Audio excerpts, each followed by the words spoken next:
హల్లెలూయా. మరి కూడి ఉన్న మీ అందరికీ, ముఖ్యంగా నా తోటి దైవ సేవకులకు యేసుక్రీస్తు నామములో నా హృదయపూర్వకమైన వందనాలు తెలియజేస్తున్నాను. మరి ఇంచుమించు ఇక్కడికి ఒక సంవత్సరం అయిందేమో, మరి సంవత్సరం మరి దాటే ఉంటుంది. మరి పోయిన సంవత్సరం అంతా కూడా కరోనాతో ఉండి మరి ఎక్కడికి మీటింగ్స్కి వెళ్ళడానికి లేదు. దేవుని యొక్క కృప చేత మళ్ళా తిరిగి సంవత్సరంలో ఈ విధంగా కూడుకునే అవకాశాన్ని ప్రభు మనకు ఇచ్చినందుకు గొప్ప నామానికి మహిమ కలుగును గాక. మరి కరోనా సమయంలో కూడా మరి నాకును ఆరోగ్యం బాగాలేదు. నాకు కూడా మరి కరోనా రావడం, చాలా బలహీనపడడం, మరి ఇవన్నీ జరిగాయి. అయితే దేవుడి మహాకృప చేత అనేకులు చేసిన ప్రార్థన వల్ల మరి తిరిగి దేవుడు లేవనెత్తి మరి ఆయన పరిచయంలో ఆయన ఉంచుకున్నటువంటి దాన్ని బట్టి ఈ విధంగా తిరిగి మళ్ళీ మిమ్మల్ని అందరినీ చూడడానికి దేవుడు ఇచ్చిన అవకాశం కొరకు నేను దేవుని అంతా స్తుతిస్తున్నాను. దేవుని నామానికి మహిమ కలుగును గాక. హల్లెలూయా. పిల్లలు మనందరికీ తెలుసు, దేవుడు గొప్పవాడు, ఆయన చేతిలోని సమస్తం ఉంది. ఈ లోకంలో ఉండడం వెళ్ళడం అనేది మన ఇష్టం కాదు, అంతా ఆయన యొక్క ఆధీనంలోనే ఉంచుకున్నాడు. ఆయన ఎవరిని ఉంచాలో, ఎవరిని ఎప్పుడు పిలవాలో దేవుడికి బాగా తెలుసు ఆయనకి. కాబట్టి మరి ఇక్కడ బ్రదర్ జీవితంలో, దేవుడి గారి జీవితంలో దేవుడు చేసిన కార్యం, దానిని బట్టి దేవుడిని ఎంతో స్తుతిస్తున్నాను.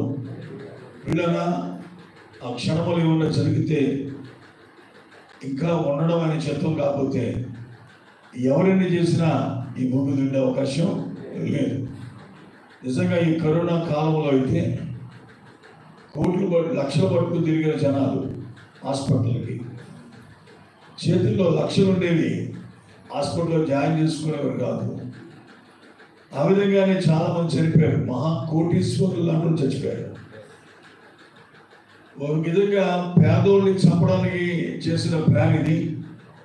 ఏది ఈ కరోనా అనేది చైనా వాళ్ళు మాత్రమే కాదు, చైనా వాళ్ళతో కలిసి ప్రపంచ దేశాల్లో చాలా సంపన్న దేశాలు అన్నీ కలిపి పేదవాళ్ళని చంపడం చేసిన ప్రయత్నం ఇది. అయితే పేదవాళ్ళు ఎలా పోయి ఎక్కువ ధనవంతులు చేశారు. దేవుడు గొప్పవాడు, దేవుడి స్తోత్రం.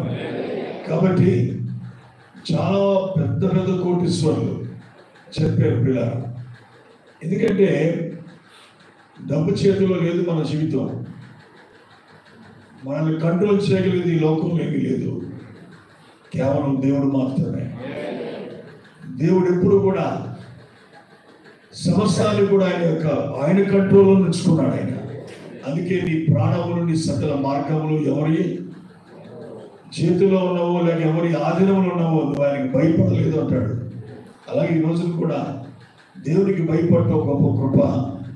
మరి ఈ రోజున నెవిల్ గారి జీవితంలో దేవుడు చేసిన కార్యం, మరి ఆయనకు వచ్చిన హార్ట్ అటాక్ విషయంలో దేవుడు ఎంతగానో కాపాడి ఈ రోజున మరి ఇంకొంచెం సంవత్సరం అవుతుంది అనుకుంటా ఈ కాలాన్ని మరి ఈ విధంగా ఈ సంవత్సరం అంతా దేవుడు కాపాడి ఈరోజు సంతోషాన్ని ఇచ్చి మనందరం కలిసి స్తుతించడానికి దేవుడు ఎంతో గొప్ప అవకాశం ఇచ్చారు. అందులో బట్టి దేవుడిని ఎంతో స్తుతిస్తున్నాం. పిల్లారా, మరి హార్ట్ అటాక్ అనుభవం నాకు కూడా ఉంది. నాకు హార్ట్ అటాక్ వచ్చింది. వచ్చి ఇంచుమించు 15 సంవత్సరాలు 16 సంవత్సరాలు అవుతుంది. 2006లో వచ్చింది. ఇది 2021 15 సంవత్సరాలు అవుతుంది హార్ట్ అటాక్ వచ్చి. నాకైతే చాలా సివియర్గా వచ్చింది. మరి 2-3 సార్లు మోటార్ సైకిల్ నడుపుతుండగా హార్ట్ అటాక్ వచ్చింది నాకు. కానీ నేనేం భయపడలే. అదేంటో అనుకుని పక్కన పెట్టేసిన తగ్గిపోదలే అని చెప్పి ఆఖరికి మరి ఒకరోజు అయితే ఇంకా నేను చనిపోయానని చెప్పి పడిపోయాను. ఇంకా ఆదివారం నాడు ప్రార్థన చేస్తుండగా హార్ట్ అటాక్ వచ్చింది. ఇక నేను చచ్చిపోతున్నానని చెప్పి పడిపోయాను. ఒక 10 నిమిషాల తర్వాత కానీ నాకే స్పృహ రాని, ఏమైందో తెలియదు. నేను పడిపోతున్నప్పుడు మా తమ్ముడు వాళ్ళ దగ్గర నుండి నన్ను పట్టుకొని తీసుకొని మంచం మీద పడేశారు. నేను కళ్ళు తెరిచి చూసేటప్పటికి సంఘంలో అనేక మంది వచ్చి నా చుట్టూ నిలబడి ప్రార్థన చేస్తా ఉన్నారు. కనుక ఆ హార్ట్ అటాక్ నాకు మేలు చేసింది. నేను వర్తమానంలో రావడానికి దేవుడు సహాయం చేశాడు. దేవుడు స్తోత్రం. ఏది చేసినా దేవుడు మేలుకే చేస్తాడు. దాని వెనకాల దైవ చిత్తం ఉంటుంది. ఒకవేళ చచ్చిపోతే అది మేలే, హల్లెలూయా. బ్రతికితేనే మేలు కాదు, చనిపోయినా మేలే. కనుక ఏదైనా దేవుడు తన బిడ్డలకు ఎప్పుడు సమకూర్చి సమస్తము మేలు కొరకే చేసే దేవుడుగా ఉన్నాడు. దాన్ని మనం నమ్మాలి. ఖచ్చితంగా ఆ విషయంలో దేవుడు మనం స్తుతించాలి. కాబట్టి ఈ సమయంలో పిల్లరా కొద్ది నిమిషాలు దేవుని వాక్యాలు మనం చూద్దాం. నేను ఈ పాటి పూర్ణ అయిపోదాం అనుకున్నాను అసలు ఈరోజు. అయితే ఇప్పుడు మొదలు పెడతా ఉన్నాను. అయినప్పటికీ ఎక్కువసేపు వచ్చిన మిమ్మల్ని కొద్ది నిమిషాలే వాక్యాన్ని ధ్యానించి మనం త్వరగా సెలవు తీసుకుందాం. చిన్న వాక్యం చదువుకుందాం. మనందరికీ తెలిసిన వాక్యం మొదటి సమూయేలు గ్రంథం, మనందరికీ తెలుసు, 12వ అధ్యాయం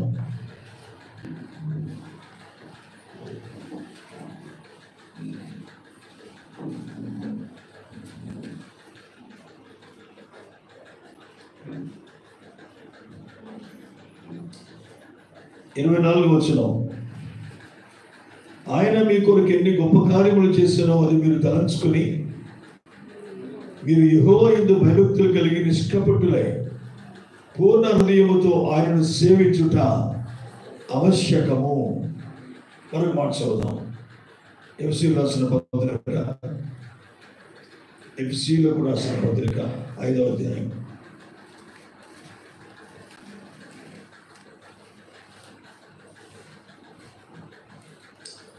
10వ వచనం.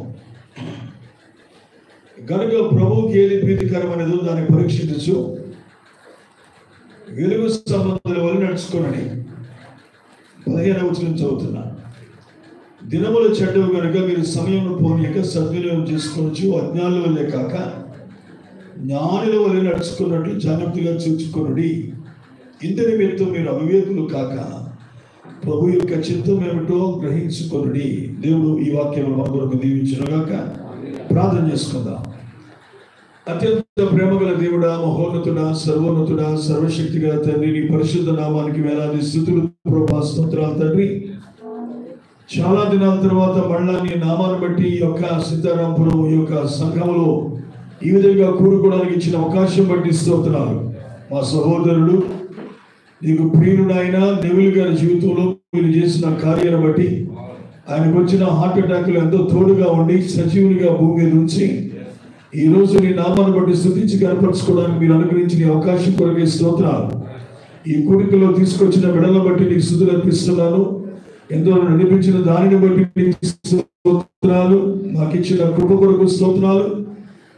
అందరినీ క్షేమంగా తీసుకు వారిని స్తుతించి కనపరచుకోవడానికి ఎంతో కృప చూపారు. ఇప్పుడు కొద్ది నిమిషాలు మీ మాటలు ధ్యానిస్తుండగా మీ సన్నిధి ఇక్కడ ఉండదు కాక నాయన, మీ ఆత్మ ఇక్కడ ఉంచండి. మీ బలమైన సన్నిధి దిగిరానివ్వండి. ఇక్కడ నిలబడిన నేను ఒంటివాడిని, నేను ఏదైనా చేయగలను అని అనుకోవట్లేదు నాయన. నీవు లేకుండా నేనేమి చేయలేదు. నన్ను బలుగు చేసి నన్ను బలపరిచి నన్ను అభిషేకించి ప్రజలందరి కోసం నీ మాటలు మాకు దయచేయండి. మీరు కృప చూపించమని, గొప్ప కార్యం చేయమని, నన్ను సంపూర్ణంగా నీ స్వాధీనంలో తీసుకోమని, ఈ ప్రజలందరికీ ఏ మాటలు కావాలో ఆ మాటలు దయచేయమని యేసుక్రీస్తు నామములో ప్రార్థిస్తున్నాను తండ్రి. ఆమేన్. కూర్చోండి. దేవునికి స్తోత్రం. హల్లెలూయా. అందరు గట్టిగా చెప్పండి హల్లెలూయా. సరే సార్, సంతోషం ప్రియులారా. మరి చాలా రోజుల తర్వాత ఇలా కూడుకున్నాం మళ్ళా. కానీ కరోనా వచ్చి సామాన్యంగా చేయలే. ఎవడో కొట్టకుండా తిట్టకుండా అంటారు సరే. ఏ రకమైన ఒత్తిడి లేదు, ఏమీ లేదు. కానీ కరోనా ద్వారా సంఘాలన్నీ మొత్తం చల్లబడిపోయినాయి. వారు చల్లబడిపోయారన్న సంగతి కూడా వారికి తెలియనంతగా చల్లబడిపోయారు. ఇది నేను కన్నులారా చూస్తున్న కార్యం. నా మనసులో నేను ఎరిగిన విషయం ఇది పిల్లరా. కాబట్టి తిరిగి మళ్ళా పుంజుకోవాలి, మళ్ళా తిరిగి లాక్డౌన్ అంటున్నారు అందరూ. మళ్ళా విజృంభిస్తూ ఉంది. బొంబాయిలో కూడా చాలా ఎక్కువైందంట. ముందు అక్కడికి వస్తా, తర్వాత మనకు వస్తుంది. అప్పుడు కూడా అలాగే జరిగింది. ఈ టైంలో అలా చెప్పుకుంటా ఉన్నాం. మార్చి వచ్చేటప్పటికి లాక్డౌన్ పెట్టారు. నేను మొన్న డిసెంబర్ నుంచి కూడా డౌట్ పడుతున్నాను, ఈ సంవత్సరం ఎలా ఉంటుందో ఈ యొక్క మరి మార్చి అని చెప్పి. ఏదేమైనా అవ్వచ్చు, కానీ నేను ఒకటే అంటాను, జరిగితే జరగనివ్వండి. ఈ జరుగుతున్న వాటి అన్నిటినీ చూసి మన విశ్వాసం కదిలిపోవలసిన అవసరం ఏమీ లేదు. కారణం ఏంటంటే మన విశ్వాసం అనేది ఈ చుట్టుపక్కల ఉన్న వాటికి సంబంధించింది కాదు. ఇది హల్లెలూయా. చుట్టుపక్కల ఏదుందో వాటిపై నిరీక్షణ పెట్టి వాటిని మన భక్తి చేసే వాళ్ళం అయితే నశించిపోతాం ప్రియులారా. కాబట్టి ఏయో కారణాలు సాకులు చెప్పి మన బలహీన పట్టడం అనేది మంచి పని కాదని చెప్తున్నా. కనుక కరోనా ద్వారా సంఘాలన్నీ పాడైనాయి.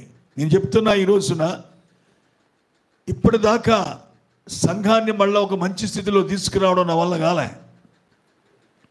మీరు అనుకుంటారు చాలా బాగుంటుంది, అరుణ్ కుమార్ గారి వాక్యం చెప్తారు కాబట్టి సంఘం అంత మంచిగా ఉంటుంది. నో, వాక్యాన్ని బట్టి సంఘాన్ని అంచనా వేయొద్దు. నేను చూస్తున్నప్పుడు ఇప్పటికీ కూడా కొందరు చర్చికి రానోళ్ళు ఉన్నారు. ఇంకా ఎందుకు?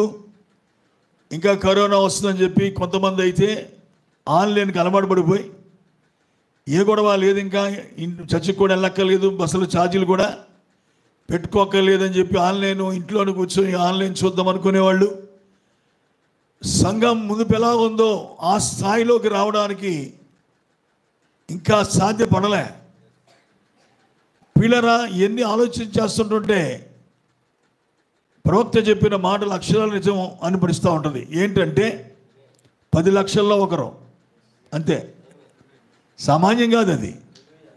ఎత్తబట్టం అనేది చాలా అద్భుతమైన విషయం. అది ఆ ఎత్తబట్టం అనే సంగతి గురించి ఆలోచిస్తూ ఆ ఎత్తబట్టానికి కావలసిన క్వాలిటీస్ అంటే లక్షణాలు గురించి మనం ఆలోచన చేస్తున్నప్పుడు పిల్లరా, అసలు ఈ జనాలు ఒక్కడైనా వెళ్తారా అన్నట్టుగా అనిపిస్తూ ఉంటుంది నాకైతే. అందుకే చాలాసార్లు అనుకుంటాను, ప్రభువా నువ్వు వధువుగా ఎలా చూసావు అలాంటి కళ్ళు నాకు ఇవ్వకూడదా? ఏడు తప్పులన్నీ కనబడ్డట్టు చేస్తున్నావు ఏంటని అనుకుంటాను నేను. ఎందుకంటే తప్పులు చూస్తున్నావు అనుకోండి, వీళ్ళు ఎత్తబడతారా అని డౌట్ వచ్చేస్తుంది. కాబట్టి నిజంగానే చెప్తున్నా, మరి ఇక్కడ మీరు ఎలాగున్నారో తెలియదు. ప్రియ సోదరి సోదరులారా, ఓ పక్కన కరోనా, ఒక పక్కన ఆర్థిక ఇబ్బందులు, మళ్ళీ ఇదే టైంలో ఏమొచ్చాయి మనకి పంచాయతీ ఎలక్షన్లు వచ్చాయి. ఎలక్షన్లు అందరూ డబ్బులు తీసుకుని ఉంటారు. బహుశా ఏదో ఒక జెండా పట్టేసుకుంటారు. ఎవరి దగ్గర డబ్బులు ఇస్తారు, డబ్బులు ఎందుకు పోగొట్టుకోవడం, ఇచ్చి డబ్బులు తీసుకొని ఎవరికోళ్ళకి ఓటు వేసేద్దాం అనే వాళ్ళు ఉంటారు. ఇవన్నీ కూడా రకరకాల పరిస్థితులు, ఇవన్నీ కూడా ఆత్మీయ జీవితం మీద విపరీతమైన దాడి చేస్తూ సంఘాలన్నీ కుప్ప కూలిన స్థితిలో ఉన్నాయి ఈ రోజున. మీకు అర్థమవుతుందా?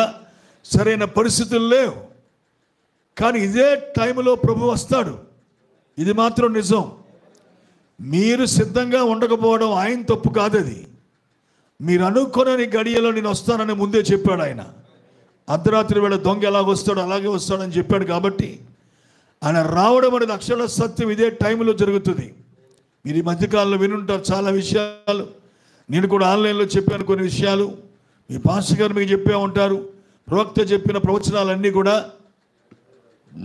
నెరవేరే ఇంచుమించుగా ఒకే ఒక్క ప్రవచనం మిగిలింది.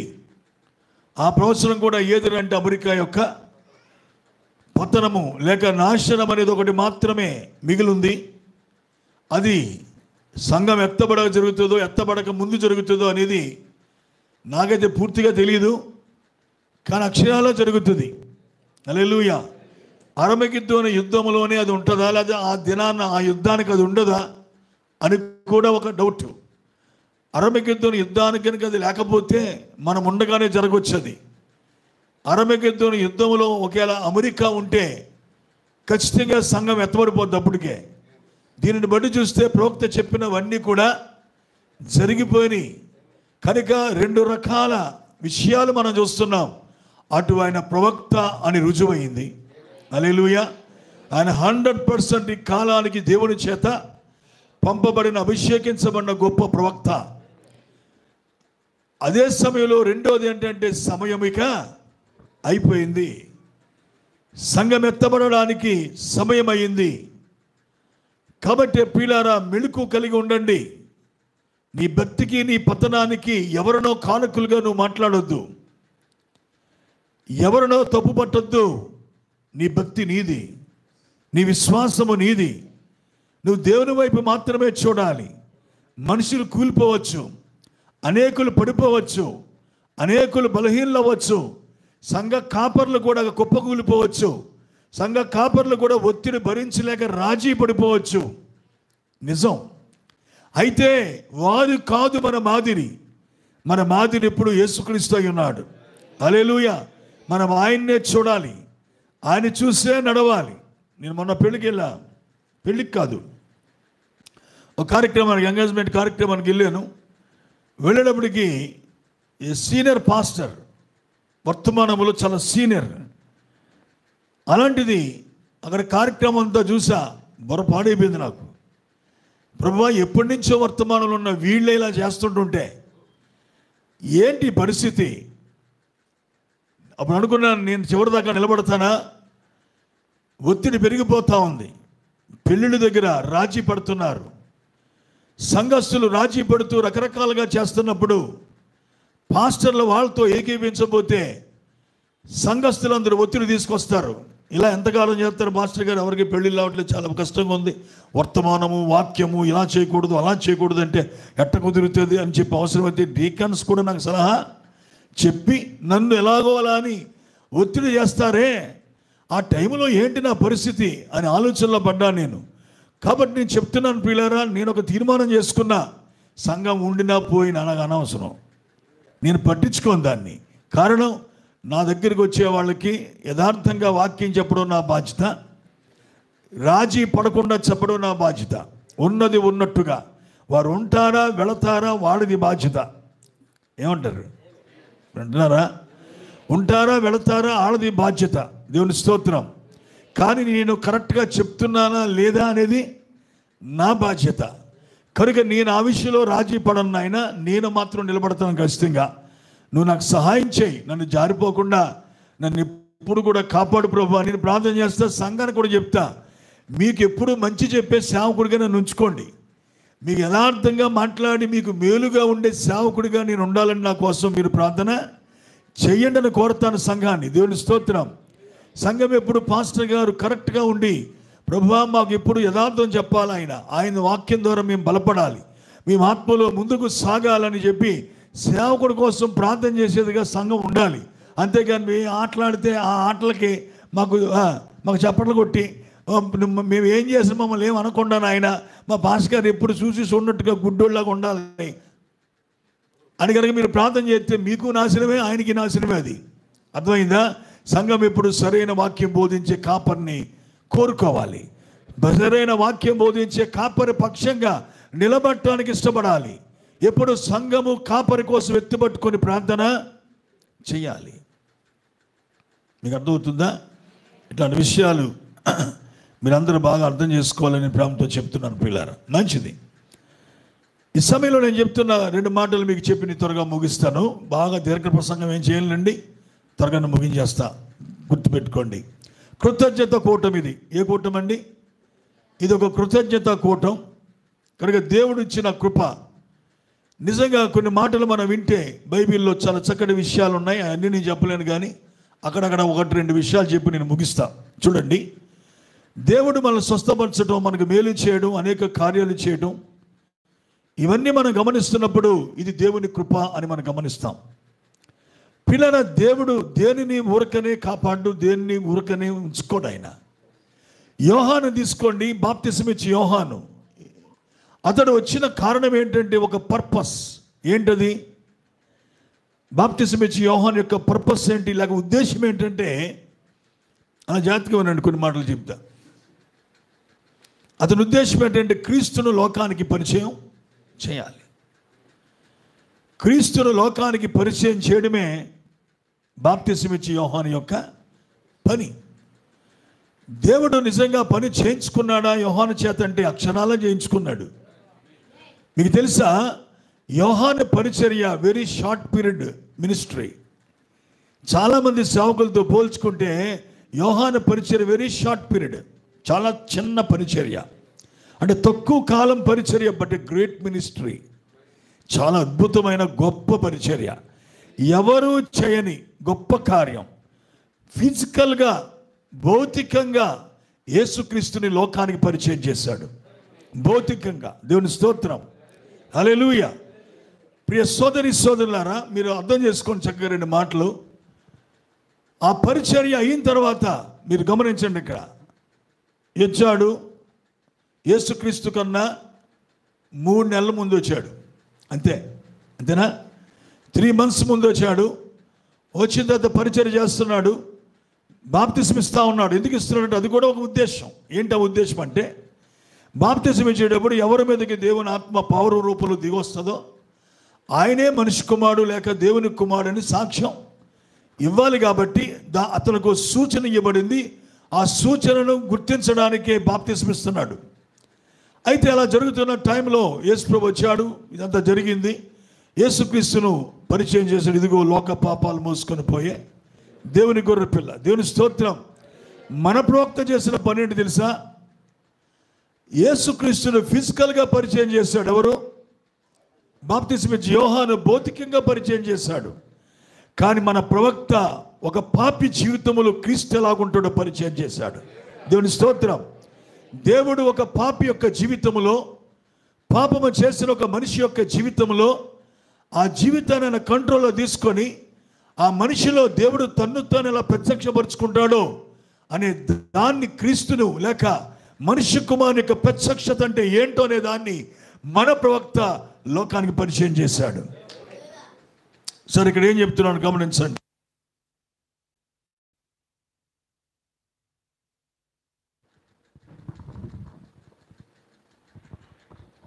బాప్తిసం ఇచ్చి యోహాను పరిచయం అయిపోయిన తర్వాత బాప్తిసం ఇచ్చి యోహాన్ని చెరసాలలో వేశారా? బాప్తిసం ఇచ్చి యోహాను చెరసాలలో వేశాడు. మామూలు ఏంటండి, ఏలియవంటి ఆత్మగల ప్రవక్త అండి. కానీ దేవుడు కన్నెత్తి కూడా చూడలే. అతను తీసుకెళ్ళి చెరసాలలో ఇస్తే దేవుడు కన్నెత్తి కూడా చూడలే. కారణం, అతను వచ్చిన పని అయిపోయింది. దేవుడు స్తోత్రం కలుగునుగా. మీకు అర్థం ఎంత ఉందండి? మనం ఏమనుకుంటామంటే, నీ పని లేకపోయినా సరే నిన్నేదో ఎత్తి పట్టుకొని నీకేదో చేసేయాలి, దేవుడు నీకు ఏదో చేసేయాలని చూస్తూ ఉంటావు. తప్పది. నీ పని అయిపోతే ఇక నువ్వు ఉండట్లేదు. ఇక్కడ నీ పని అయిపోయింది, వెళ్ళిపోవడం ఇక్కడి నుంచి. దేవుని స్తోత్రం. ఇక్కడ అందరూ ఇంకా మనం ఉన్నామంటే ఆయన పని ఏదో మన పట్ల ఉంది కాబట్టి. దేవుని స్తోత్రం. ఎన్నో బలహీనతలు, ఎన్నో కష్టాలు, ఎన్నో సమస్యలు మనకు వచ్చాయి. వచ్చినా కూడా గ్లోరీ టు లార్డ్, మరణపు టెన్షన్లోకి వెళ్ళి మళ్ళీ బయటకు వచ్చాం మనం. నాకు కరోనా వచ్చినప్పుడు ఒక టైంలో సంఘమంతా ప్రార్థన చేస్తున్నారు. నాకు తెలుసు నేను చచ్చిపోనని. కానీ మనిషిని కాబట్టి ఒక మనిషిగా నేను ఆలోచిస్తున్నా, it's may be my final, ఇదే నా చివరిది, నేను చచ్చిపోతాను అనుకుంటా అని అనుకున్నాను మనసులో. హాస్పిటల్లో ఉన్నాను. ఈ కరోనా వస్తే పోయే కాలం ఏంటంటే దగ్గర ఎవరిని మనిషిని ఉంచరు. నేనేమో పాస్టర్ కాబట్టి నీళ్ళు ఇచ్చేవాడు అక్కడ, పాలు ఇచ్చేవాడు అక్కడ కూడా ఉంటారు ఇప్పుడు. దేవుని స్తోత్రం. ఇంట్లో కూడా నా భార్య ఉందంటే చిన్న పని కూడా నన్ను ముట్టుకొనివ్వదు అసలు. అన్ని జాగ్రత్తగా తీసుకొచ్చి పెడతా ఉంటుంది దగ్గర. అలాంటి పరిస్థితుల్లో హాస్పిటల్కి వెళ్ళి అన్నీ నేనే తినాలి, నేనే కడుక్కోవాలి, నేనే చేసుకోవాలి. ఇట్లా ఉండేది పరిస్థితి. సరే, ఏదైతే లేదు తప్పదులే అని చెప్పి అనుకున్నా.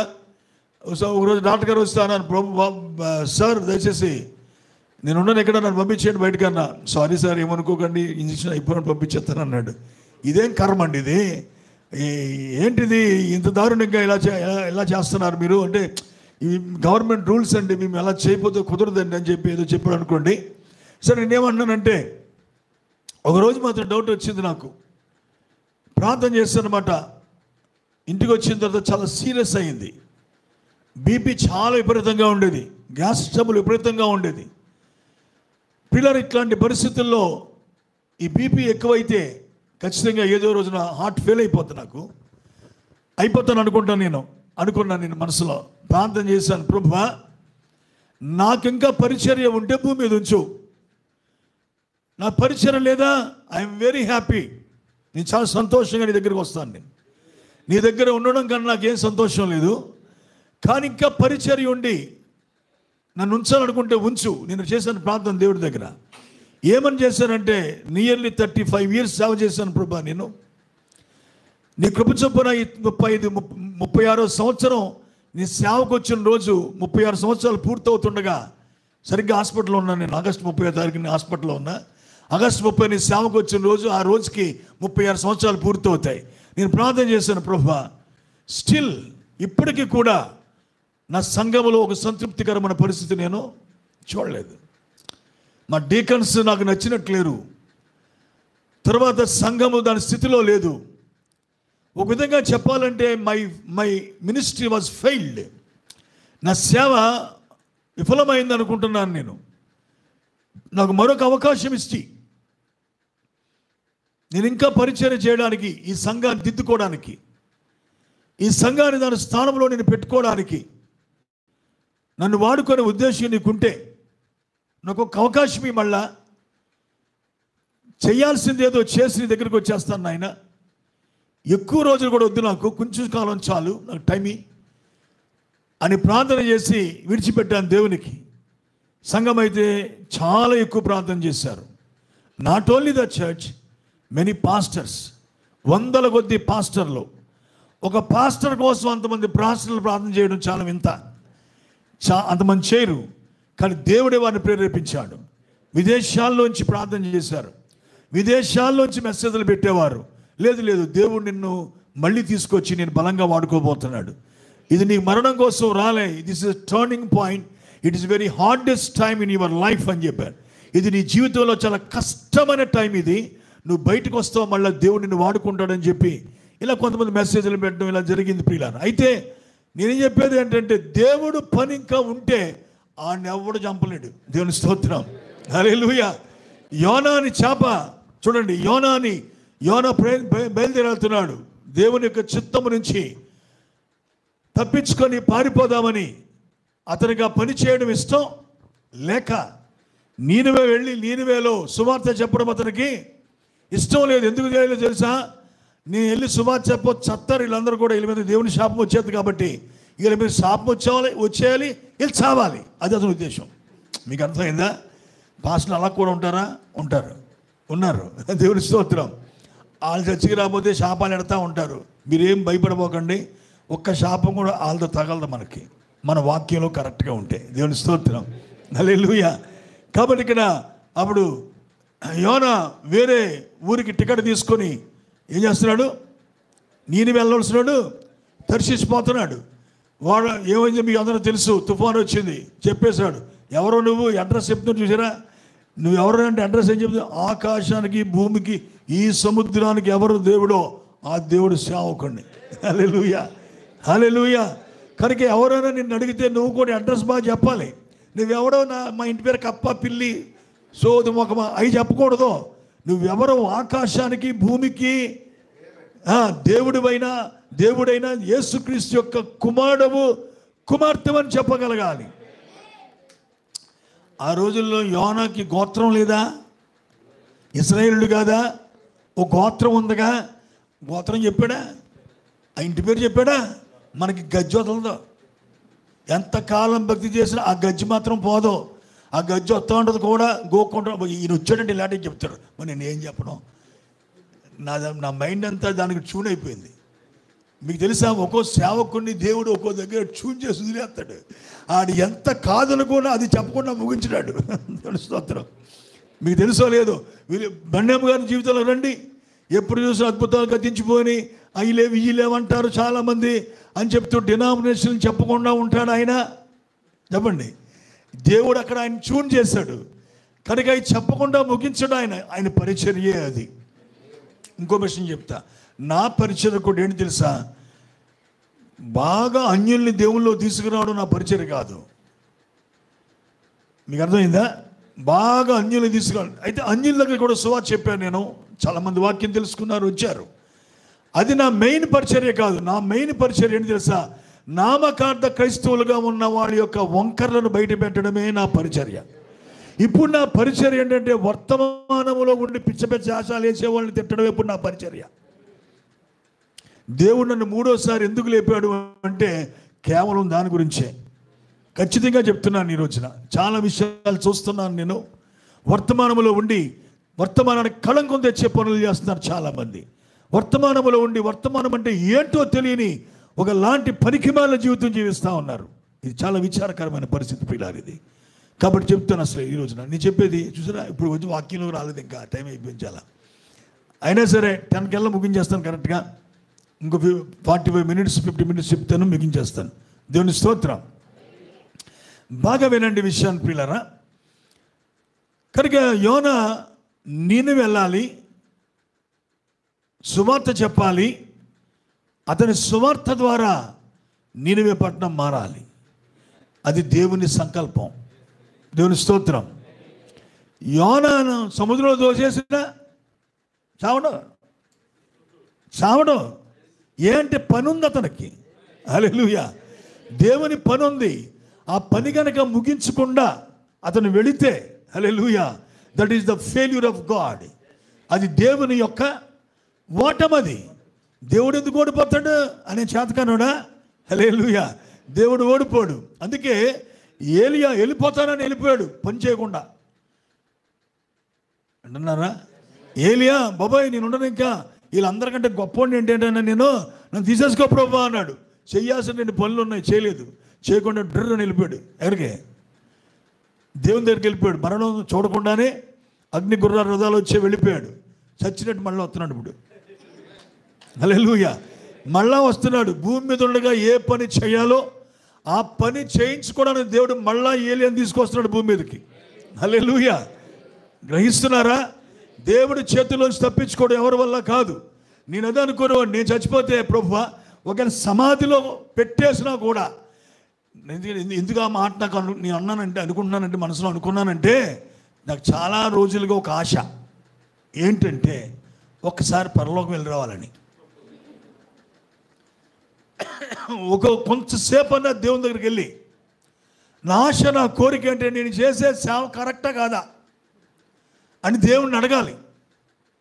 ఏంటి వాస్తవం ప్రభు నాకు చెప్పు ఆయన, నిజంగా అడగాలని వర్నెస్లో ఉన్నప్పటి నుంచి నాకు కోరిక ఉండేది. ఒక విధంగా వర్తమానంలోకి వచ్చాక వాస్తవాలు తెలిసిపోయినాయి కాబట్టి ఆ కోరిక ఇంచుమించుగా సన్నగిలిపోయింది. ఎప్పుడైతే ఇలాంటి మరణావస్థలోకి వచ్చానో మళ్ళీ వచ్చింది అది. ఒకవేళ కనుక నాకు ఇంకా పరిచర్య ఉంటే నన్నేళ్ళు తెలియక సమాధి చేసేసిన దేవుని స్తోత్రం.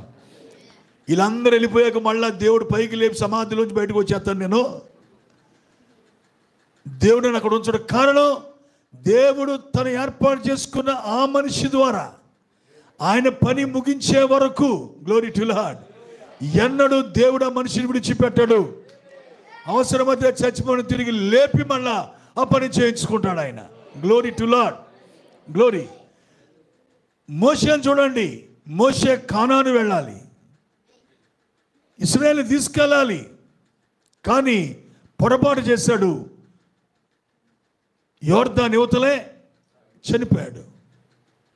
అతని శవం పరలోకం తీసుకెళ్ళిపోయారు. దూతలు వచ్చి ఏం చేశారు?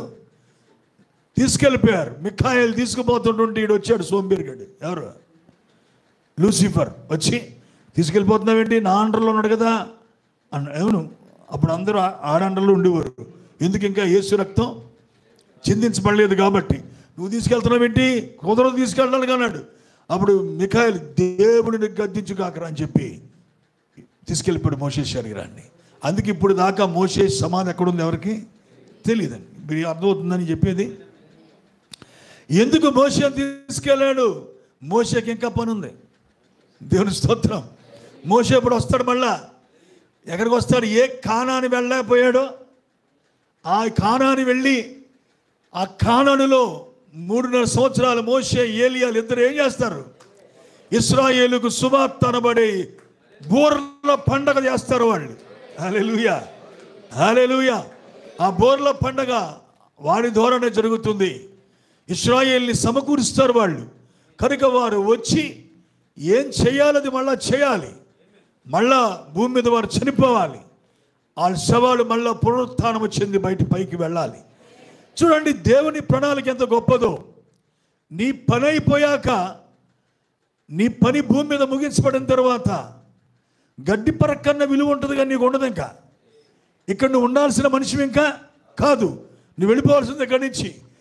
కనుక నెవిలి గారిని దేవుడు ఉంచాడు. ఎందుకంటే ఏదో పని ఉంది ఇంకా ఆయనకి. నేనున్నాను ఇక్కడ, ఇంకా చనిపోవాల్సిన 2 సార్లు హార్ట్ అటాక్ వచ్చినప్పుడు చచ్చిపోవాలి. అంతకుముందు ఒక సిస్టర్ నాకు ఒక కళ చెప్పింది. కళ అన్న మీ కోసం కళ వచ్చింది, సంథింగ్ ఏదో జరుగుతుంది మీ జీవితంలో, దేవుడు మిమ్మల్ని హెచ్చిస్తాడు, ఆత్మలో ఏదో జరుగుతుంది, మీరు చచ్చిపోయేలా అయిపోతారు. అక్కడి నుంచి దేవుడే లేపి మిమ్మల్ని తీసుకొస్తాడు. నిజంగానే హార్ట్ అటాక్ వచ్చినప్పుడు చనిపోయినట్టు అయిపోయాను నేను. దేవుడు మళ్ళా లేపి వర్తమానం అనే ఒక నూతన స్థితిలో తీసుకెళ్ళాడు ఆయన. ఇప్పుడు మళ్ళా దేవుడు దర్శించాడు నన్ను. లేదా మరణంలో మరణించాలి నేను అసలే, కానీ మరణించనివ్వలేదు. ఎందుకు అంటే స్టిల్ ఇంకా కొంత పని దేవుడు నాకు మిగిల్చి ఉంచాడు. కాబట్టి అది చేయకుండా నేను వెళితే నేను అసంపూర్ణంగా ఉంటాను, దేవుడు ఓటమి చెందుతాడు. కనుకనే దేవుడు నన్ను ఉంచాడు ఇక్కడ. దేవుని స్తోత్రం. మరి మీరందరూ ఎందుకున్నారు? మీరు ఆలోచన చేయండి. ఈ సమయంలో నేను చెప్పేది కృతజ్ఞత కూటం కోసం నేను మాట్లాడుతున్నా. ద యాటిట్యూడ్ ఆఫ్ గ్రాటిట్యూడ్ అని, అంటే కృతజ్ఞత అనే దాని పట్ల నీ వైఖరి ఏంటి అసలు? ఎలాంటి కృతజ్ఞత దేవునికి మనం ఇవ్వాలి, ఎలాంటి కృతజ్ఞత దేవునికి మనం చెల్లించాలి, ఇది చాలా చాలా important. Christianity totally failed to give the gratitude and to God.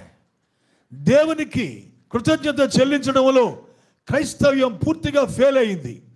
ఇంచుమించుగా 99% ఫెయిల్డ్. ఎందుకంటే దేవుడిని ఎందుకు రక్షించాడో నీకు తెలియదు, దేవుడిని ఎందుకు పిలిచాడో నీకు తెలియదు, చనిపోతున్నా నేను ఎందుకు బతికించాడో నీకు తెలియదు. మనం తిరిగి మళ్ళీ మామూలుగానే ఉంటాం ఈ లోకంలో. మన ఇష్టాలు, మన యొక్క ఆలోచనలు, మన ఉద్దేశాలు నెరవేర్చుకుంటా సంతోషంగా పోతూ ఉంటాం. నో, అది కాదు దేవుని ఉద్దేశం. ప్రియులారా, ఇక్కడ కూర్చున్న నా సోదరి సోదరులారా, నెవిల్ గారు సందర్భంలో మనం మాట్లాడుకుంటున్నాం.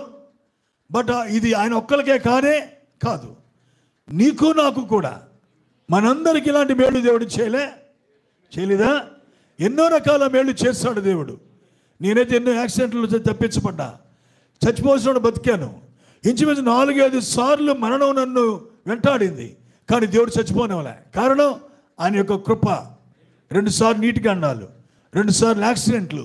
చిన్నప్పుడే నీటిలో పడి చచ్చిపోవాలి నేను, కానీ తక్కువని ఎవరో నన్ను విడిపించారు అక్కడ. 2 సార్లు యాక్సిడెంట్లో ఒకరోజు చచ్చిపోయాను. ఇక నేను అనుకున్నాను, పడిపోయాను కింద. అయితే ఆ టైంలో దేవుడు నాతో ఆ రాత్రే మాట్లాడాడు, నువ్వు నా సేవ చేయాలి, నిన్ను నా కొరకు ఉంచుకున్నాను నేను అని చెప్పాడు ఆయన. దేవుని స్తోత్రం. అప్పటికి ఇంకా నీ సేవకు రాలే, ఇంకా డిగ్రీ ఫస్ట్ ఇయర్ చదువుతా ఉన్నాను నేను. అప్పుడు డిగ్రీ మొదటి సంవత్సరం చదువుతున్నా. ఆ టైంలో దేవుడు నాతో మాట్లాడాడు. కాబట్టి ఇక్కడ ఏం చెప్తున్నానంటే నా సోదరులారా, మనం బతికించడం ఆయన చేతకాంతనం కాదు. బతికించడం అనేది, మనల్ని కాపాడటం అనేది ఊరకనే కాదు. నీకు మేలు చేయడం కూడా ఊరకనే కాదు. దేవుడు చేసే ప్రతి మేలు వెనక, కష్టాల్లో బాధల్లో నిన్ను కాపాడుతున్న దాని వెనక, వ్యాధులు వచ్చినప్పుడు నిన్ను బాగు చేసి పైకి లేవనెత్తడం, దాని వెనక hallelujah there is a great purpose of God. దేవునికి గొప్ప ఉద్దేశం ఉన్నది. నా ఉద్దేశం నీది కాదు, నీ ఉద్దేశం నాది కాదు. దేవునికి నా పట్ల ఉన్న ఉద్దేశం ఆయనది, ఆయన ఇష్టం. నాది నాదే, నీది నీదే. దేవుని స్తోత్రం. కాబట్టి తప్పకుండా దాని కొరకు మనం ఆలోచించాలి. అందుకని ఇక్కడ ఈ సమూయేలు గ్రంథములో సమూయేలు మాట్లాడుతున్నాడు. ఆయన మీ కొరకు ఎన్ని గొప్ప కార్యములు చేశానో అది మీరు తలంచుకొని, మీరు యెహోవా యందు భయభక్తులు కలిగి ఉండుట, భయభక్తులై ఉండి పూర్ణ హృదయముతో ఆయన్ని సేవించుట ఆవశ్యకము. ఆయన యందు భయభక్తులు కలిగి నిష్కపటులై ఆయన్ని సేవించడం ఆవశ్యకం. సేవించుట అనగా టు సర్వ్ గాడ్. దేవునికి సేవ చేయడం. సేవ చేయడం అంటే చాలామంది అనుకునేది పాస్టర్గా నిలబడి బోధ చేయడం, ఓ సంఘాన్ని పెట్టుకోవడం, అదే సేవ చాలామందికి. కానీ కాదు అని నేను చెప్తున్నాను ఈ రోజున. నువ్వు దేవునికి కృతజ్ఞత తెలియచేయాలంటే చాలా విషయాలు ఉన్నాయి మన దగ్గర. సేవ చేయడం మాత్రమే దేవుని చిత్తం కాదు. ఇది ఖచ్చితంగా అందరూ కొద్ది మాటలు తెలుసుకోండి ప్రియులారా. ఎందుకంటే నీ పట్ల దేవుడు చేసిన ఏ కార్యమైనా కానీ తిరిగి కృతజ్ఞత చెల్లించడంలోనే దేవుడు సంతోషిస్తాడు. హల్లెలూయా. నేను చెప్తున్నాను, కూటమి పెట్టడం, వచ్చిన వాళ్ళకి మంచి ఆతిథ్యము లేక మంచి విందు, సేవకుడికి బట్టలు, సేవకుడికి కానుకలు ఇవ్వద్దని కాదుండోయ్, కాదు, ఇవ్వండి, చేయండి. కానీ అది మాత్రమే కృతజ్ఞత తెలియచేయటం కాదండి. నో,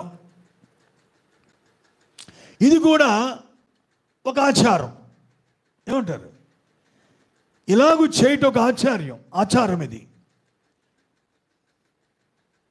లేవీల్లో ఒక జాతి ఉండేవారు. వారు మనుషులకే పరిచయం చేయాలి, దేవునికి పరిచయం చేయకూడదు. వాళ్ళంతసేపు వెలుపట ఆవరణంలోనూ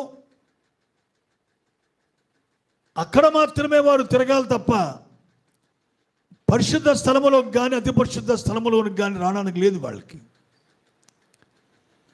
కానీ దేవుని కోరిక ఏంటంటే నువ్వు నేను అతి పరిశుద్ధ స్థలములోకి వెళ్ళాలి. ఈ రోజున ఈ కార్యాలన్నీ ఎలాంటివి అంటే పాస్టర్లను గౌరవించడం, డబ్బులు ఇవ్వడం, వచ్చిన వాళ్ళకి మంచి భోజనాలు పెట్టడం, ఆతిథ్యం ఇవ్వడం, ఒక చిన్న కృతజ్ఞత కూటగా పెట్టుకోవడం, ఇదంతా కూడా ఏంటంటే ఒక బయట సేవలాంటిది ఇది. కానీ దేవుడు కోరుకునేది నీకు ఆయనకి ఏదో సంబంధం ఉండాలి అక్కడ. దాన్ని ఆశపడుతున్నాడు దేవుడు. హల్లెలూయా. నేను చెప్పేది చాలా సింపుల్గానే ఉంటుంది, కొంచెం డీప్గా అర్థం చేసుకోండి.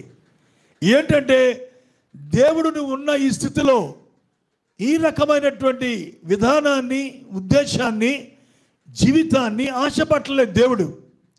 దేవుడు ఇక్కడితో నీతో తృప్తి చెందట్లే, దీనికన్నా మించింది ఏదో దేవుడు కోరుకుంటాడు నీలో నుంచి. దేవుని స్తోత్రం కలుగును గాక. కానుకలు ఇవ్వడం ఓకే, మొక్కుబడి చేసుకొని దేవునికి చెల్లించడం ఓకే, నేను కాదంటలా. హల్లెలూయా. ఇంకా చెప్తున్నాను, జాగ్రత్తగా వినండి. ఒక ఆయన మంచిగా దీవించబడతాడు, గొప్పగా వ్యాధి వస్తే తగ్గిపోద్ది, ఇంక వెనక ముందు ఆలోచించడం, వెంటనే అంటాడు నేను గుడి కడతానన్న దేవునికని. ఏంటండి, నేను చర్చి కట్టేస్తాను దేవునికి. ఒక ఆయన అలా కట్టేశాడు. అందులో పాస్టర్ గారు నేనే, ఒక ఆయన బిడ్డ ఇక్కడ ఉన్నాడు బ్రదరు. అయితే నేను అప్పుడు అడిగారు, ఏం బ్రదర్ అంటే అసలు మిమ్మల్ని ఎవరు కట్టమని అడిగాను. నేను ఎవరిని అడిగి కట్టారు మీరు, ఎందుకు కట్టారు? అసలు అందరూ అన్ని పనులు చేయడానికి యోగ్యులు కాదు. నో, అందరూ అన్ని పనులు చేయడానికి యోగ్యులు కాదు. దేవుడు నిన్ను ఏ పని కొరకు నియమించుకొని పిలిచాడో, ఏ పని చేయడానికి మరణావస్థలోంచి దేవుడు నిన్ను లేపాడో, ఏ పని చేయడానికి దేవుడు నిన్ను ఎన్నుకున్నాడో ఆ పని నువ్వు చేయాలి. అప్పుడే దేవుడు తృప్తి పడతాడు, సంతోషిస్తాడు నీ గురించి. నేను చెప్పేది పాస్టర్ గురించి కాదండి. నో, పాస్టర్ గురించి కాదు. ఈచ్ అండ్ ఎవరీ బిలీవర్, ఎవరైతే వర్తమానం నమ్ముతున్నారో, విశ్వాసులుగా ఉన్నారో, అందరికీ పని ఉంది. నమ్ముతారన్న మాట? మీ పనులు అందరికీ ఉన్నాయి. Glory to Lord. హల్లెలూయా. కనుక ఇక్కడ చూద్దాం కొన్ని మాటలు. నేను ఎక్కువగా అన్నాను కదా, తక్కువగా నేను చెప్తా, జాగ్రత్తగా వినండి. అందుకే ఇక్కడ ఏమన్నాడంటే కృతజ్ఞత చెల్లించేటప్పుడు దేవునికి మీకు నచ్చిన విధానంలో చేయొద్దు. మీకు ఎలా తోచిందో అలా చేయొద్దు. అలాగే చాలామంది చేస్తున్నారు ఈ రోజున. వారికి నచ్చినట్టు, వారికి ఎలా తోస్తే అలాగా. దేవుని ప్రేమిస్తున్నాం, కాబట్టి దేవునికి ఏదో మేము చెయ్యాలని వారికి నచ్చింది వారు చేస్తున్నారు. అక్కడే మనం ఫెయిల్ అవుతున్నాం. చాలామందిని అంటున్నాను, ఈ రోజున వారు కన్ను మూసే సమయానికి వారి పట్ల దేవుని చిత్తం ఏంటో తెలియకుండానే వారు మరణిస్తున్నారు చివరికి. ఇది నిజం. ఇక్కడ కూర్చుని మిమ్మల్ని ప్రశ్నిస్తే మీరేం చేయాలి అనేది మీరు చెప్పగలరా అంటే చెప్పలేరు మీరు, నాకు తెలుసు. నేను ఈరోజు చెప్తున్నాను, నా జీవితంలోంచి సేవ చేయడమే దేవుని చిత్తం అంటూ ఇంకో మాట అంటున్నాను. అంత మాత్రమే కాదు, అది ఈ భూమి మీద ఉండగా నేను సేవ చేయడం అనేది దేవుని చిత్తమే. But that is not the complete thing. అది మాత్రమే పూర్తి విషయం కాదు, ఇంకా ఉంది దాని తర్వాత. ఆ విషయాన్ని కనుక తెలుసుకోకుండా గుడ్డిగా మనం పోతే ప్రయోజనం లేదు పిల్లారా. అందుకనే అపోస్తలుల పౌలుని దేవుడు పట్టుకోగానే, లేదా అగ్ని స్తంభాన్ని కలుసుకున్నప్పుడు, ఆ మొదటి సమయంలో లేక ఆ తొలి గడియల్లో దేవుణ్ణి అడిగిన ప్రశ్న, నేనేం చేయాలి? ఏమడిగాడు? నేనేం చేయాలి? నన్నేం చేయమంటావు ప్రభువా? ఎందుకు? he realized that he is doing wrong, is traveling in the wrong route, in the wrong way. అతడు వెళ్ళేది తప్పుడు దారిని, తాను చేసేది కరెక్ట్ కాదని రియలైజ్ అయ్యాడు. నేను అంటున్నాను, నీ తప్పును దేవుడికి తెలియచేయడం కన్నా గొప్ప మేలు లేనే లేదు. ఈనాడు సంఘాల్లో పనిచేస్తున్న ఘోరమైన దురాత్మది. వారు చేసే తప్పు వారికి తెలియట్లే, విశ్వాసులకు తెలియట్లే, కొందరు పాస్టర్లకి తెలియటంలే. మేము ఆల్ రైట్, మేము బాగున్నాం, మంచిగా ఉన్నాం అనుకుంటున్నారు అందరూ కూడా. It's a great spirit of delusion. ఘోరమైన మోసపుచ్చు ఆత్మది, భయంకరమైన మోసం అది. కొంతమంది అనుకుంటారు అవసరమైతే పాస్టర్ కన్నా నేనే బాగున్నాను, మా పాస్టర్ కన్నా నేనే ఆల్ రైట్, మా పాస్టర్లో కూడా తప్పులు ఉన్నాయి. నీ జీవితం ఎక్కడో ఎప్పుడో ఆగిపోయింది. You are ready to going to hell. నువ్వు ఎక్కడ పోతున్నావు? నరకానికి పోతున్నావు. నీకు తెలియట్లే విషయం. చాలామంది తప్పుడు డెసిషన్స్ తీసుకుంటారు తమ జీవితాల్లో. ఆ డెసిషన్ ఎంతవరకు కరెక్టో వారికి తెలీదు. అదే దైవ చిత్తం అన్నట్టు పోతూ ఉంటారు చాలామంది. ఈ రోజున ఈ వర్తమాన సంఘాల్లో ఇది ఎక్కువైపోయింది. ఏదిరా అంటే, ఈ సంఘం నుంచి ఆ సంఘంలోకి, ఆ సంఘం నుంచి ఈ సంఘంలోనికి కోతులు దూకుతున్నట్టే దూకుతున్నారు చాలామంది. అంటాను, నువ్వు ఒక సంఘాన్ని విడిచిపెట్టాలనుకుంటే యూ మస్ట్ ప్రే. ముందు దేవుడి దగ్గర ఏం చేయాలి? నువ్వు మోకాళ్ళు వేసి ప్రార్థన చేసి దేవుడు నీతో మాట్లాడి తన చిత్తాన్ని చెప్పేదాకా ఆగాలి. మనం ఏమనుకుంటామంటే, మిగతా వాళ్ళకన్నా భక్తిపరులు అయిపోయామని అనుకొని వెళ్ళిపోయి ఏదో సంఘంలో అక్కడ పోయి ఇక్కడ పోయి రకరకాలు చేస్తాం. ఈ రూపంలో ఈ వర్తమాన సేవకుల్లో కొంతమంది ఉన్నారు, మీ పాస్టర్ మంచోడు కాదు, మీ పాస్టర్ ఎలాంటోడు, మీ పాస్టర్ అలాంటోడు, మీ పాస్టర్ మీరు ఎన్నుకోండి అంటే అర్థం ఏంటి? నన్ను ఎన్నుకోండి, మీ దగ్గరికి వస్తాను నేను అని అర్థం అనమాట. అంతేనా? ఇలాంటి వాళ్ళు సోదుగలు తేరే 3 మంది.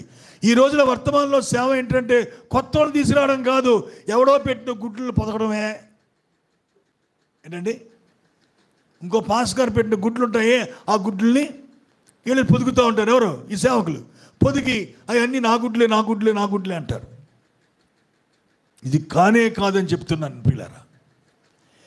నేను ఇంత ధైర్యంగా ఎందుకు మాట్లాడుతున్నాను తెలుసా? నా దగ్గర కూడా చాలామంది వచ్చారు.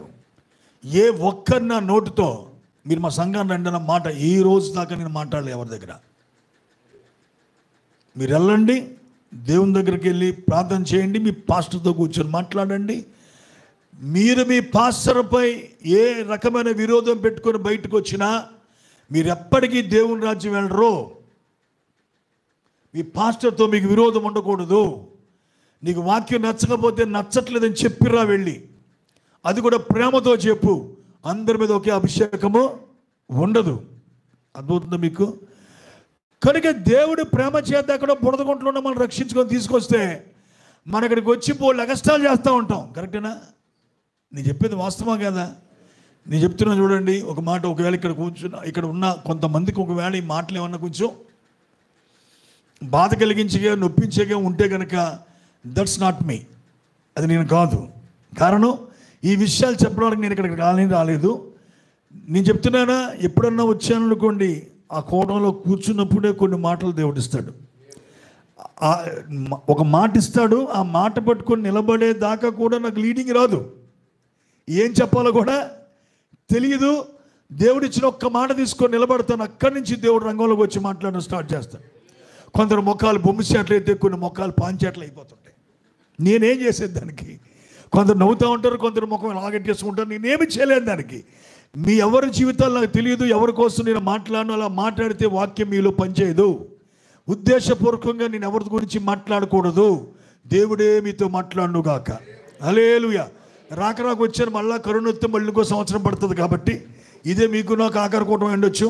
దేవుని స్తోత్రం. చాలా జాగ్రత్తగా ఉండండి. Glory to lord. దేవుని చిత్తాన్ని తెలుసుకోండి. తెగిపోయిన గాలిపడలా ఎగరకండి, అటు ఇటు పరుగులెత్తకండి. Be stable. దేవుని దగ్గర యథార్థంగా నమ్మకంగా స్థిరంగా ఉండండి పిల్లలు. ఎందుకంటే ఒక ఉద్దేశంతో దేవుడు పిలిచాడు. ఈ రోజున మిగతా వాళ్ళందరికీ వర్తమానం ఉందా? లేదే. వాళ్ళందరూ గుడ్డి వాళ్ళుగా తొడుగుకుంటుంటే దేవుడు మన కళ్ళు తెరిచి ఈ రోజున ఈ గొప్ప కృప మనకి ఇచ్చాడు. ఈ దినం ఎంతో గొప్ప వర్తమానం ఇది. మన కళ్ళతో తేటగా చూస్తున్నాం ఈ రోజున. దేవునికి మహిమ కలుగును గాక. ఏది సత్యమో సత్యం మనకు అర్థమవుతా ఉంది. కాబట్టి ఈరోజు నేను చెప్తున్నది ఏంటంటే, మీ కొరకు ఎన్ని గొప్ప కార్యములు చేసానో దానికోసం మీరు ఆలోచించుకొని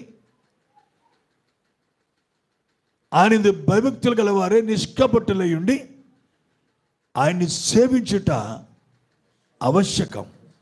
సేవించటం, అదే చెప్తున్నాను. దేవునికి సేవ చేయడం, ఇష్టంగా చేయడం. ఏంటి సేవ అంటే? బోధించటం కాదు. హల్లెలూయా. చూడండి, యుద్ధం చేసేవాడికి ఎంతో జీతం, సామాన్ల దగ్గర కాపలా ఉన్నవాడికి అదే జీతం. మీకు అర్థమైందా? ఒకవేళ సంఘములో నిన్ను దేవుడు ఒక ప్రార్థనాపరుడిగా పెట్టాడేమో, నువ్వా పని చేస్తే సేవకుడు పని నువ్వు చేసినట్టే. హల్లెలూయా. కనుక అనేక విషయాలు మనకున్నాయి. ఈరోజు ఎన్నో పనులు ఉన్నాయి మనకి ఈ రోజున. నమ్ముతారా? మీరు నమ్మితే రెండు చేతుల దేవుని స్తోత్రం చెప్పండి. హల్లెలూయా. నిజమైన సంఘములో ఎంతో బాధ్యత మనకుంది. దేవుని పరిచర్యలో మనకు భాగం ఉంది. కాబట్టి ఆ భాగం ఏంటో తెలుసుకోవాలి మనం ఖచ్చితంగా. అందుకనే కృతజ్ఞత దేవునికి చెల్లించేటప్పుడు మీకు నచ్చిన విధానంలో మీరు చేయొద్దు. నువ్వు చేయాల్సిందంటూ ఒకటి ఉంది. You have to wait to God. దేవుని ఎదుట నువ్వు నిలబడాలి, వేచి చూడాలి. అందుకే దేవుడు దర్శించాడు ఎవరిని? అపోస్తలుడైన పౌలుని. దర్శించినప్పుడు ఏం జరిగింది? 2 కళ్ళు పోయినాయి. నువ్వెవడమన్నాడు? నువ్వు హింసిస్తున్న యేసుని అన్నాడు. వెంటనే అతనికి అర్థమైపోయింది. దేవుడు ఎవరో తెలిసింది, తాను చేసేది తప్పని తెలిసింది. వెంటనే అడిగాడు దేవుడిని, ఏమని? చెప్పండి, నేనేం చేయాలి? ఇప్పుడు అది. అందుకే పౌలు తన పత్రికలో అంటాడు ఫిలిప్పీలో, నేను దేని నిమిత్తమై క్రీస్తు యేసు చేత పట్టబడి తినో, నేనెందుకు పిలువబడ్డానో, ఎందుకు పట్టబడ్డానో దానిని పట్టుకోవాలనే పరిగెడుతున్నాను. దేవుని స్తోత్రం. కనుక మన జీవితంలో మనం ఏమి చేయాలి? దేని నిమిత్తం దేవుడు మనల్ని పిలిచాడు. అందుకే వాక్యంలో చూస్తాం ఎఫెసీ పత్రికలో కృతజ్ఞత కలిగి ఉండాలి ఖచ్చితంగా. మనం ఆయన చేసిన విషయాలన్నీ జ్ఞాపకం చేసుకొని దేవునికి ఏదో చేయాలి తప్పకుండా. ఏదో అంటే నేను చేసేది నువ్వు చేయక, నువ్వు చేసేది నేను చేయను, ఒకరు చేసేది ఒకరు కాదు. అందరికి అన్ని పనులు ఉన్నాయి. ఆమేన్. నిజమేనా? శరీరంలో అవయవాలన్నీ ఒకే పని చేస్తాయా? చెప్పండి. శరీరంలో అవయవాలన్నీ ఒక పని చేస్తాయా? చెయ్యు. ఒక పని చెయ్యు. శరీరంలో అన్ని రకాల అవయవాలకి అన్ని రకాల పనులు ఉన్నాయి. ఒక్కొక్క ఉద్దేశంతో దేవుడు ఒక్కొక్క అవయవాన్ని శరీరంలో అమర్చాడు. క్రీస్తు సంఘం అనబడే ఆ శరీరంలో కూడా మనల్ని దేవుడు అమర్చాడు. దేవుని స్తోత్రం. అమర్చిన మనము ఏమి చేయాలి అది చేయాలి. అందరూ ఒకే పని చేయడానికి ప్రయత్నం చేయకూడదు. అందరూ ఒకలాగే ఉండడానికి ప్రయత్నం చేయకూడదు. నువ్వేది చేయడానికి పిలువబడ్డావో దాన్ని గ్రహించాలి. దేవుని స్తోత్రం. మొదటి విజయం ఏదిరా అంటే నీ స్థానాన్ని నువ్వు గుర్తించడం. అదే చాలామంది తెలియదు ఈరోజు. కష్టం కూడా తెలుసుకోవడం చాలామందికి చాలా కష్టం. అది నువ్వు ఊహించుకున్నది ఎలా నీ దేవుని స్థానము కాదు. నువ్వేదనుకుంటే అది దేవుని చిత్తం కాదు. దేవుడు అంటూ ఒక పని చేయడానికి ఏర్పాటు చేస్తాడు. అది ఏంటనేది తెలుసుకోవడమే నీ కర్తవ్యం. అందుకే పౌలు నేనేం చేయాలో చెప్పు నాయన, నేను చేస్తానప్పుడు నేనేం చేయాలో చెప్పు అన్నాడు. దేవుడు అతనికి బయలుపరిచాక అది చేయడానికే తన జీవితం అంతా దారిపోసాడు. అది చేయడానికే తన జీవితాన్ని సమర్పించుకున్నాడు.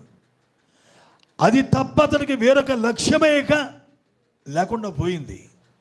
ఆ లక్ష్యాన్నే పెట్టుకొని బయలుదేరాడు. దేవుని స్తోత్రం. అందుకే ఎఫెసీ పత్రికలో చెబుతున్నాం మనం, కనుక ప్రభువుకి ఏది ప్రీతికరమో దానిని పరీక్షించచ్చు వెలుగు సంబంధంలో నడుచుకోండి. అందుకే try which is pleasing unto God అన్నాడు. దేవుని యొక్క ఇష్టమేదో, దేవునికి ఏది ప్రీతికరమో మీరు పరీక్షించాలి. దేవుని స్తోత్రం కలుగునుగాక. కొన్నిసార్లు మనకున్న నేచర్ను బట్టి కొన్ని కార్యాలు చేయడం మనకి ఇష్టంగా ఉంటుంది,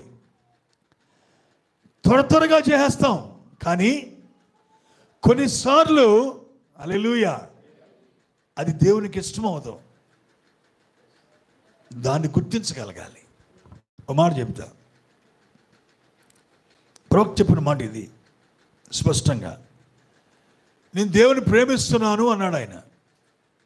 అంతేకాదు, ఏం చెప్పాడు తెలుసా? బ్రహ్మం, నువ్వు పరలోకం రావడం నాకు ఇష్టం లేదు, నువ్వు నరకంలో ఉండడమే నా ఇష్టం అని దేవుడు చెప్తే నేను అక్కడ కూడా ఆయన ప్రేమిస్తానే ఉంటానన్నాడు. దేవుని స్తోత్రం. నేను అక్కడ కూడా ఆయన ప్రేమిస్తూనే ఉంటాను. నువ్వు దేవుని ప్రేమించడం వరకు వస్తే మేలు చేసినా కీడు చేసినా నువ్వు ఇంకా ప్రేమిస్తూనే ఉంటావు. హల్లెలూయా అని చెప్పిన ఒక మంచి మాట చెప్తున్నాను మీకు. నేనేదన్నా ప్రార్థన చేస్తున్నప్పుడు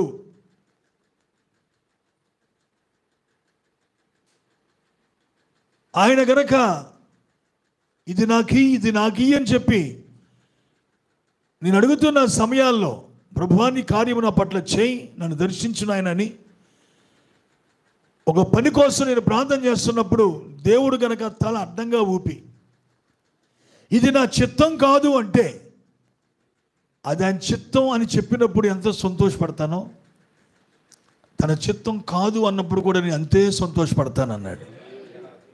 నేనేమంటున్నానంటే, ఒక మనిషి దేవునికి ఇష్టంగా ఉండి దేవుణ్ణి సంతోషపరచాలి అంటే నీ ఇష్టాన్ని నువ్వు త్యాగం చేయగలిగే స్థితికి నువ్వు రావాలి. నీ ఇష్టాన్ని నువ్వు త్యాగం చేయలేకపోతే నీ జీవితంలో ఎన్నడూ దేవుణ్ణి నువ్వు సంతోషపరచలేవు. ఈనాడు కూటాల్లో కానీ కృతజ్ఞత కూటాల్లో కానీ దేవునికి చేసే పనులు కృతజ్ఞత చెల్లించే విషయంలో మనుషులు అవలంబించే విధానం చూస్తే నవ్వుకుంటూ ఉంటాను అప్పుడప్పుడు. నేను ఒకసారి ఒక కూటం జరిగింది మా దగ్గర, అంటే ఒక 20 సంవత్సరాలు అవుతుందేమో. ఒకే ఊరిలో 2 కూటాలు. ఈరోజు ఒక సహోదరుడి దగ్గర, రేపు ఇంకో సహోదరుడి దగ్గర కూటాలు అన్నమాట. నేను సాధారణంగా ఏం చేస్తానంటే ఏదైనా మీటింగ్కి వెళ్ళానంటే వాళ్ళు ఇంటి భోజనాలు ఇవన్నీ చూడండి. అసలు నేను వాళ్ళు ఏం పెడితే నాకు ఎందుకు లేరా బాబు అనుకుంటాను. నా దృష్టి అంతా దేని మీద ఉంటుందంటే వాక్యం చెప్పాలి, ఒక్కడన్నా తెలుసుకోవాలి, అది ఇతరులకు అర్థం అవ్వాలి, దేవుడు మాట్లాడాలి, దేవుడు కార్యం చేయాలి, అది మాత్రం ఆలోచిస్తాను. ఒకరోజు కూటమి అయిపోయిన తర్వాత మళ్ళా మేమందరం ఇంటికి పోయాం. మళ్ళీ రెండో రోజు కూటానికి వచ్చాం. కూటం కూడా అయిపోయింది, భోజనం అవుతా ఉన్నాయి. ఈ లోపల ఆయన వచ్చి అంటాడు, భోజనంలో ఉన్నాయి పాస్టర్ గారు అని మాట్లాడుతూ, నిన్నటికన్నా బాగున్నాయండి ఇవాళ. ఎందుకంటే ఆయన కూటం అది. మీకు అర్థమవుతుందా? అంటే ఒక మనిషి ఏం చూస్తాడో మీరు గమనించండి. భోజనాలు పెట్టొద్దంటలేదు, నీకు స్తోమత ఉంటే ఎంత కాస్ట్లీగా పెట్టాలో అంత కాస్ట్లీగా పెట్టు, నేను కాదన్ను. కానీ అది కృతజ్ఞత కాదు. మనం ఎలా అనుకుంటాం అంటే కృతజ్ఞత కూడంలో కూడా నీ ఇష్టమే జరగాలి. అవునా కదా? చెప్పింది కరెక్టేనా? ఆ కృతజ్ఞత కూడంలో కూడా నీకు ఇష్టమైన వాళ్ళు ఎవరు పాడతారో పాటలు వాళ్ళు పిలుచుకోవాలి, కీబోర్డ్ ఎవరు బాగా వాయిస్తారో వాళ్ళు పిలుచుకోవాలి, ప్యాడ్లు ఎవరు బాగా కొడతారో అని పిలుచుకోవాలి. మీకు అర్థమైందండి? అలాగే నీకు ఇష్టమైన పాస్టర్ గారు నీ భుజం తట్టి నీకు ఎవడైతే నిన్ను సమర్థిస్తుంటాడో ఆ పాస్టర్ గారిని పిలుచుకోవాలి. కూటం ఎవరికి? కృతజ్ఞత కూడం దేవునికి. నువ్వు చేసేది అంత ఎవరిష్టం? నీకు నచ్చిన విధానం, నీకు నచ్చిన పరిస్థితిలో, నీ సంతోషించినట్టు, నీ మనస్సు ఆనందించినట్లుగా నువ్వు కూటం పెడుతున్నావు. అసలు ఆ కూటంలో దేవుడు ఉంటాడా అని అడుగుతున్నాను నేను. మీకు అర్థమవుతుందా? కనుక ఈ కృతజ్ఞతల కూటాలు ఇవన్నీ కూడా వీటి వల్లే మనం దేవునికి కృతజ్ఞతలు చెల్లించడం జరిగే పని కాదు ప్రియులారా. అందుకే దేవుడు దీనికన్నా గొప్పదాన్ని కోరుకుంటున్నాడు ఆయన. దాన్ని మనం ఆలోచించాలి. అందుకే దేవునికి ఏది ప్రీతికరమో దాన్ని పరీక్షించచ్చు. వెలుగు సంబంధుల వలె ఉండండి. దేవునికి ఇష్టమైన దానిని మీరు పరీక్షించాలి. దేవునికి ఏది ఇష్టమో చూడగా నీకు అర్థం కాదు. అది you have to try it. నువ్వు తప్పక దాన్ని ఏం చేయాలి? పరీక్షించాలి. ఇది దేవునికి ఇష్టమేనా, నేను చేసేది కరెక్టా కాదా నువ్వు ఆలోచించాలి. దేవునికి మహిమ కలుగును గాక. నేను చాలాసార్లు దేవుని చిత్తం అనే దానికోసం వాళ్ళ దగ్గర మాట్లాడుతూ ఉంటాను. ఎందుకు అంటే నాకు ఇష్టం దేవుడి చిత్తం అంటే చేయడం చాలా ఇష్టం. దేవుని చిత్తమని చేయడమే ఎంతో ఇష్టపడుతున్న వ్యక్తినైనా నేను ఎన్నోసార్లు దేవునికి ఇష్టం లేని కార్యాలు చేశాను. నేను తెలియక, పొరపాటున, తొందరపడి దేవునికి ఇష్టం లేని కొన్ని పనులు చేశాను. ఎంతో పశ్చాత్తాపడి ఒప్పుకున్నాను దేవుని దగ్గర. అరే నీకు ఇష్టం అనుకున్నాను ప్రభువా ఇది అని. అలాగుంటుంది మానవుని యొక్క ఆలోచన, అత్యుత్సాహం. ఏంటండి? అతిగా ఉత్సాహపడి దేవునికి ఏదో చేసేయాలి అనే కోరిక అవి లేవు దేవుని దగ్గర. అలాంటివి ఇష్టం ఉండవు ఆయనకి. కనుక దేవునికి ఏది ప్రీతికరమో మనం ఆలోచించి తీరాలి. కిందకి వద్దామా? వాక్యం కిందకి. దినములు చెడ్డవి కనుక సమయమును పోనివ్వక సద్వినియోగం చేసుకొనొచ్చు. అజ్ఞానుల వలె కాక నా జ్ఞానుల వలె నడుచుకున్నట్లు చూసుకోండి.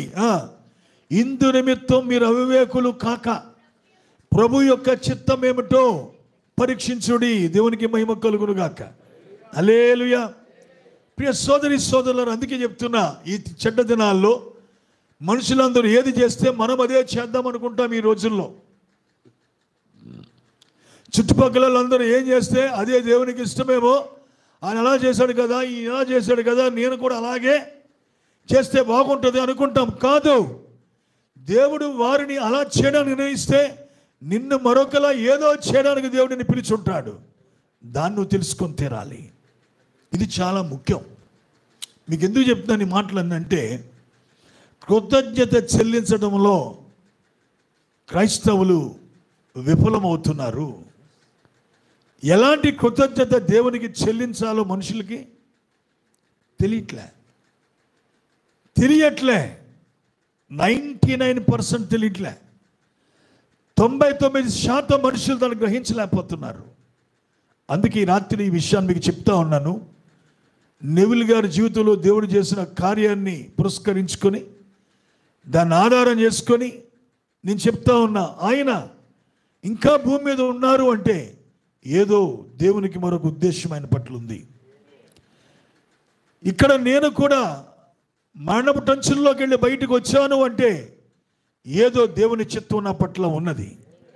ఈ సేవ చేయడమే కాదు దేవుని చిత్తం, ఇంతకన్నా గొప్పది దేవుడు దాచాడు. దానిని మనం గ్రహించాలి ప్రియులారా. కాబట్టి మీరు గమనించండి, దేవునికి ఏది ప్రీతికరం, దేవుని చిత్తం ఏది? వింటున్నారు అందరూ? ఏది దేవుని చిత్తం? దేవుని చిత్తం ఏదో కాదు, దేవుని వాక్యమే దేవుని చిత్తం. దేవుని స్తోత్రం. దేవుని వాక్యమే దేవుని చిత్తం. కనుకనే అపోస్తలుడైన పౌలు తాను తన జీవితాన్ని సంపూర్ణంగా దేవునికి సమర్పించాడు. ఇక తన ఇష్టమంటూ అతనికి ఏమీ లేదు. ఏమన్నాడు? జీవించేవాడని ఎక్కడో నేను కాదు, యేసే నాలో జీవిస్తున్నాడు. ఈ జీవితం నాది కాదు, ఆయన నాలోకి వచ్చి నాలో ఉండి ఈ కార్యాన్ని ఆయన చేస్తున్నాడు. దేవుని స్తోత్రం. ఇది నేను కాదు, ఈ జీవితం నాది కాదు అంటున్నాడు. అంతగా ప్రతి వ్యక్తి హల్లెలూయా పూర్తిగా దేవునికి సమర్పించుకోవాలి ప్రియులారా. వానాకాలం ఎండాకాలం భక్తిలో మన భక్తి ఉండి సీజన్కో లాగా జీవిస్తూ, పండగలు వస్తే పండగల్లో, ఎలక్షన్ వస్తే ఎలక్షన్లో, ఏమొస్తే వాటిలో దూరి how can you fulfil the word of God? ఎలా మీరు దేవుడి చిత్తాన్ని చేస్తారు? దేవుడిని ఎర్రోని చేస్తారా? దేవుడే జ్ఞానము లేనివాడా? దేవుడు చూడలేదా కార్యాలన్నీ? కాబట్టి దేవునికి ఏం కావాలి? ఆయన చిత్తం ఎన్నడూ మారదు. ఆయన చిత్తం ఒకటే, ఆయన వాక్యమైన చిత్తమై ఉన్నది. కాబట్టి ఇక్కడ ఇంకొక మాట మీకు చెప్పి నేను ముగించాలనుకుంటున్నా. చిన్నగా కొంచెం ఒక మాట చెప్పి మీకు ముగించాలను. చూడండి, అపోస్తలుడైన పౌలు అంటున్నాడు, ఫిలిప్పీయులకు రాసిన పత్రికలో 1వ అధ్యాయంలో చూస్తే, నా చావు మూలంగా కానీ బతుకు మూలంగా కానీ క్రీస్తు నా శరీరములో ఘనపరచబడాలి. ఏమన్నాడండి? మై ఎర్నెస్ట్ ఎక్స్పెక్టేషన్ అంటే నేను మిగులుగా అపేక్షించేది, బాగా నేను కోరుకునే కార్యం ఏంటి తెలుసా? ఏ విధము చేతనైనా క్రీస్తు నా శరీరములో ఘనపరచబడాలి. దేవునికి మహిమ కలుగును గాక. ఈ చిన్న విషయాన్ని మీకు నేను చెప్పి ముగిస్తా. ఇది చిన్న విషయం కాదు, the essence of the message. అంటే వర్తమానం యొక్క పరిపూర్ణమైన సారాంశం ఇదే. నీకెంత తెలుసు వాక్యం? బోడు గొప్పదని చెప్పొద్దు ఇక్కడ. వాటి వల్ల ప్రయోజనం ఏమీ లేదు. ఇన్ని పుస్తకాలు చదివే నాకు బాగా తెలుసు వాక్యం, నథింగ్. ఏం ఉపయోగం లేదు దాంట్లో. నీలో ఏదో దేవుడు చేయాలని కోరుకుంటున్నాడు నా సోదరి సహోదరుడా. దాన్ని నువ్వు ఖచ్చితంగా గమనించాలి ఈరోజు. అందుకే మీరు అర్థం చేసుకోండి, అపోస్తలుడైన పౌలు చెప్పే మాటలో భావాన్ని గ్రహించండి. ఏ విధము చేతనైనా సరే, నా చావు మూలంగా కానీ నా బతుకు మూలంగా కానీ, ఏ విధము చేతనైనా కానీ, లేక ఏ విధము చేతనైనా సరే క్రీస్తు నా శరీరములో ఘనపరచబడాలి. ఇది సాధ్యమా? Is it possible? చెప్పండి, సాధ్యమా? ఇది మాట్లాడండి. సాధ్యమా? ఇంతవరకు అసాధ్యమే. కానీ 7 ముద్రలు తెరవబడిన తర్వాత, దేవుడు 7 ముద్రలు ఇచ్చిన తర్వాత అది సాధ్యమని రుజువైంది. హల్లెలూయా. It was proved. ఆయన దాన్ని రుజువు చేశాడు. సాధ్యమే.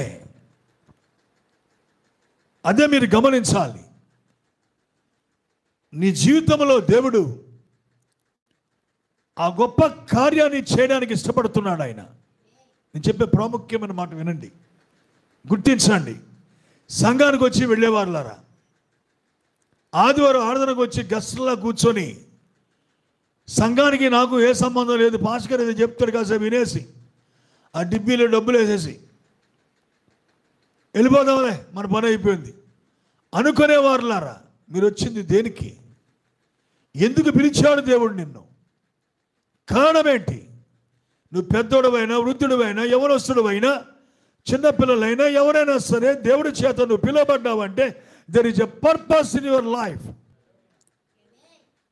నీ జీవితంలో ఒక ఉద్దేశం ఉంది. Hallelujah, glory. అందుకే అక్కడ మాట చెప్తారు కీర్తనలో, చదవద్దులేండి, 125 కీర్తన. యెహోవా యందు భయభక్తులు గలవారు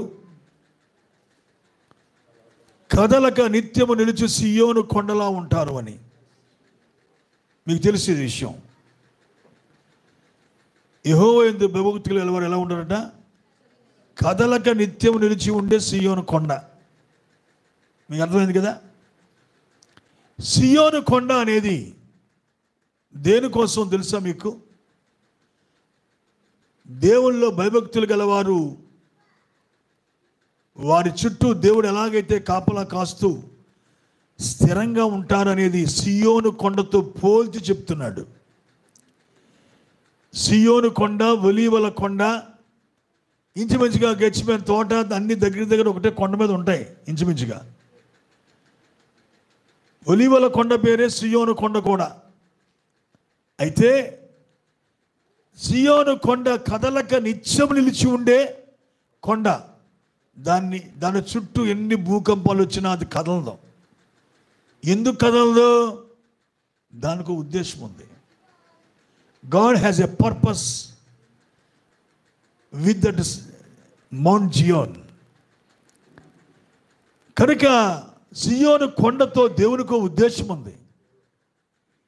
ఏంటా ఉద్దేశం తెలుసా?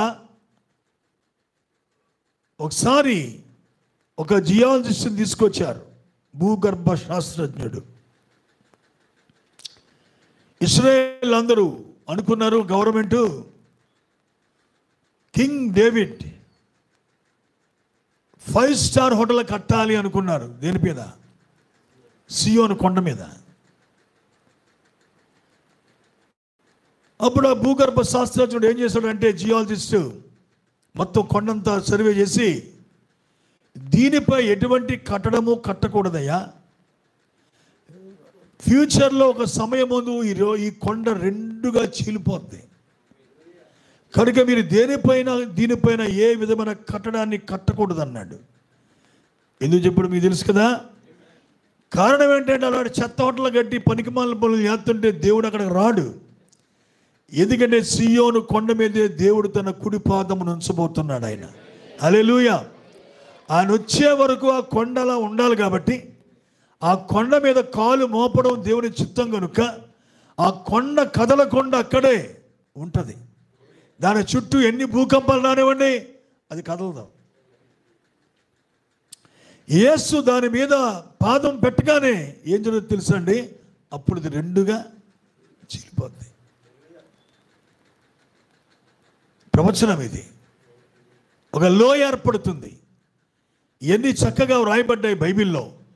కనుకనే దాని ఉద్దేశం నెరవేర్చబడేదాకా సియోను కొండ కదలదు. హల్లెలూయా. మీకదే చెప్తున్నాను, నువ్వు నీ పట్ల దేవుని ఉద్దేశం నెరవేర్చబడే సమయం వచ్చేదాకా కాపాడుకొనుట నీ బాధ్యత కాదు, నిన్ను కాపాడుట దేవుని బాధ్యత. అయితే దేవునికి నువ్వు లోబడుతూ ఏ ఉద్దేశంతో దేవుడిని ఉంచాడో భూమి మీద ఆ ఉద్దేశాన్ని నువ్వు నెరవేర్చడం అది నీ కర్తవ్యమై ఉన్నది. ఆ దేవుని ఉద్దేశం కొరకు నీ జీవితాన్ని సమర్పించుకోవడం చాలా అవసరం. ఫైనల్గా ఈ మాట చెప్పి నేను ముగిస్తాను. చూడండి, ఏ విధమైన చేతనైనా సరే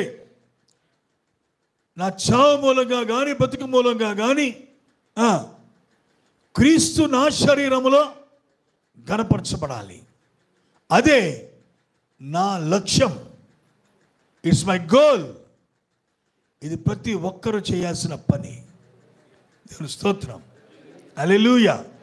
ఇప్పుడు చూడండి, మీకు అదే చెప్తున్నాను. ప్రతి ఇట్స్ ఎ కామన్ పర్పస్. అంటే ప్రతి జీవితంలో వధువులో ఉన్న ప్రతి జీవితంలో జరగాల్సిన అత్యంత ప్రాముఖ్యమైన కార్యం ఇది. ఇది కాకుండా నిన్ని సంఘములో దేవుడు ఎందుకు పెట్టాడు?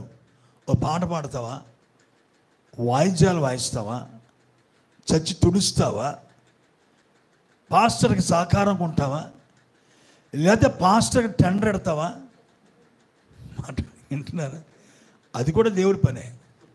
యోధా లేకపోతే ఎలా కురుతుంది? కైపగాడు లేకపోతే ఎలా కురుతుంది? అందరూ ఆయా రకాల పర్పస్తోనే సంఘానికి వచ్చి వెళ్తూ ఉంటారు. ఈ మధ్యకాలంలో నాకు బాగా అర్థమవుతుంది. నా చుట్టూ ఉన్నవాళ్లే, నాకు అత్యంత సమీపంగా సన్నిహితులుగా ఉన్నవాళ్లే నాకు దూరం అయ్యే రోజు వస్తుందని ఎదురు చూస్తున్నాను నేను. God revealed already. దేవుడు బయలుపరిచాడు దాన్ని. నాకు తెలియకుండానే కొన్ని కార్యాలు జరుగుతూ ఉంటాయి. ఇవన్నీ జరగాలి, జరగకుండా కుదరదు. అది దేవుడు చెప్పాడు క్లియర్గా. వ్యక్తులు కూడా తెలుసు నాకు.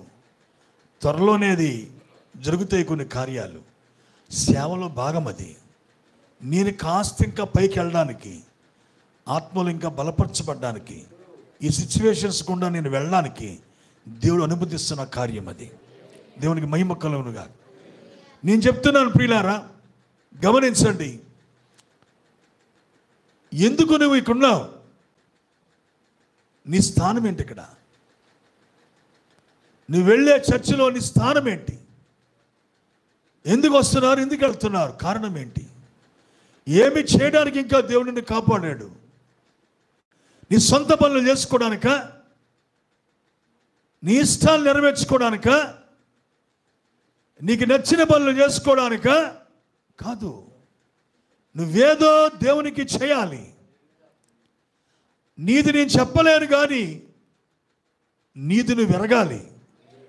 నువ్వు అడిగితే దేవుడు చెప్తాడు. ఆ మార్గంలో తీసుకెళ్తాడు దేవుడు నిన్ను. దేవునికి మహిమ కలుగునుగాక. కనుకనే మన జీవితంలో మనం చెప్పినా ఇందు నిమిత్తం మీరు అవివేకులు కాక దేవుని యొక్క చిత్తమేమిటో తెలుసుకోండి. దేవుని చిత్తమేమిటో గ్రహించండి. సంగమా, ఇక్కడి నుంచి అయినా, దేవుని పిల్లలారా ఇక్కడి నుంచి అయినా, నువ్వు వేసే ప్రతి అడుగు దేవుని చిత్తమా కాదు. నువ్వు తీసుకునే నిర్ణయం, నువ్వు చేసే పని దైవ చిత్తమా కాదా? You have to recognize it. నువ్వు గ్రహించాలి. ఇక మీదట నీ ఉద్దేశం ఏంటి తెలుసా? ఎలాగైనా దేవుడు నా జీవితంలో సంతోషించాలి. హల్లెలూయా. నువ్వు దేవుణ్ణి ప్లీజ్ చేయాలి, దేవుణ్ణి ఆనందింపచేయాలి, దేవుని ఆత్మ నీలో సంతోషించాలి. మనుషులందరూ పొగిడితే కాదు, మనుషులు మెప్పు కోరుకుంటే కాదు, మనుషుల దృష్టిలో మంచిగా ఉంటే కుదరదు. దేవుడు నీలో సంతోషించాలి. హల్లెలూయా. చాలా ప్రాముఖ్యమైన మాట చెప్తున్నాను. ఇప్పుడు పిలిచాడు దేవుడు. ఎంతమంది వర్తమానం నమ్ముతున్నారు? ఈ కాలపు వర్తమానం సత్యమని, ఈ కాలానికి ప్రవక్త వచ్చాడని, ప్రవక్త ద్వారా ఇచ్చిన వాక్యమే నిజమని, సత్యమని ఎంతమంది నమ్ముతున్నారో చేయొద్దండి. దేవుని స్తోత్రం. నమ్ముతున్నారా? Glory to Lord. అయితే ఇప్పుడు చెప్పేది ఏంటి తెలుసా? ఈ కాలపు వాక్యమే నిజమని నువ్వు నమ్మితే, దేవుని స్తోత్రం, ఆ కాలపు వాక్యము జీవించటానికి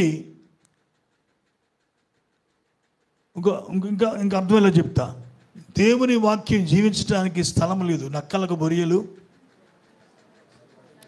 ఆకాశ పక్షులకు గూళ్ళు ఉన్నాయి, కానీ మనిషి కుమారుడు తలవాల్చుకోవడానికి స్థలం లేదన్నాడు. నీ జీవితము ఆయన తలవాల్చుకోవడానికి నువ్వు ఖాళీ చేయాలి. దేవుని స్తోత్రం. ఇంకా అర్థమైనా చెప్తా. ఆ రోజున దేవుని వాక్యం ప్రత్యక్ష గుడారంలో, ఆ మందసములో ఉన్న దేవుని వాక్యం తెరల వెనకాల జీవించింది. కరెక్టేనా? జంతు చర్మములవి ఏంటండి? సముద్ర వచ్చల తోళ్ళు అనబడే ఆ తోళ్ళ వెనకాల, లేక తోళ్లతో చేయబడిన తెర వెనకాల ఆ రోజు వాక్యం జీవించింది. ఆ తర్వాత అదే వాక్యము యేసు శరీరములో జీవించింది. ఇప్పుడు ఆ వాక్యము ఈ శరీరాల్లో జీవించాలని కోరుకుంటా ఉంది. కనుక నీ శరీరము వాక్యము జీవించడానికి నువ్వు ఖాళీ చేయాలి. ఈ రోజున నువ్వు ఖాళీ చేయాలంటే లోకమంతా నీలోంచి బయటికి రావాలి. నీ సొంత ఉద్దేశాలు చావాలి. ఈ లోక కార్యాలు, లోక విధానాలు నీలోంచి బయటికి పోవాలి. దేవుని వాక్యానికి మాత్రమే చోటిచ్చేలా నీ శరీరం ఉండాలి. అందుకే వాక్యం చెప్తా ఉంది. పౌలు అంటున్నాడు, దినదినము మేము చనిపోతున్నాం. దినదినం ఎలా ఉన్నాం? వదకు తేబడిన గొర్రెల్లా ఉన్నాం. దినదినము చనిపోతున్నాం మేము. ఎస్, వాక్యానికి నీ జీవితం ఇవ్వాలంటే, నీ బతుకులో వాక్యము జీవించడానికి నువ్వు చోటు ఇవ్వాలంటే నువ్వు చస్తేనే అది సాధ్యం. హల్లెలూయా, హల్లెలూయా. వర్తమానం ప్రకారం ఇంకో మాట చెప్తున్నా మీకు.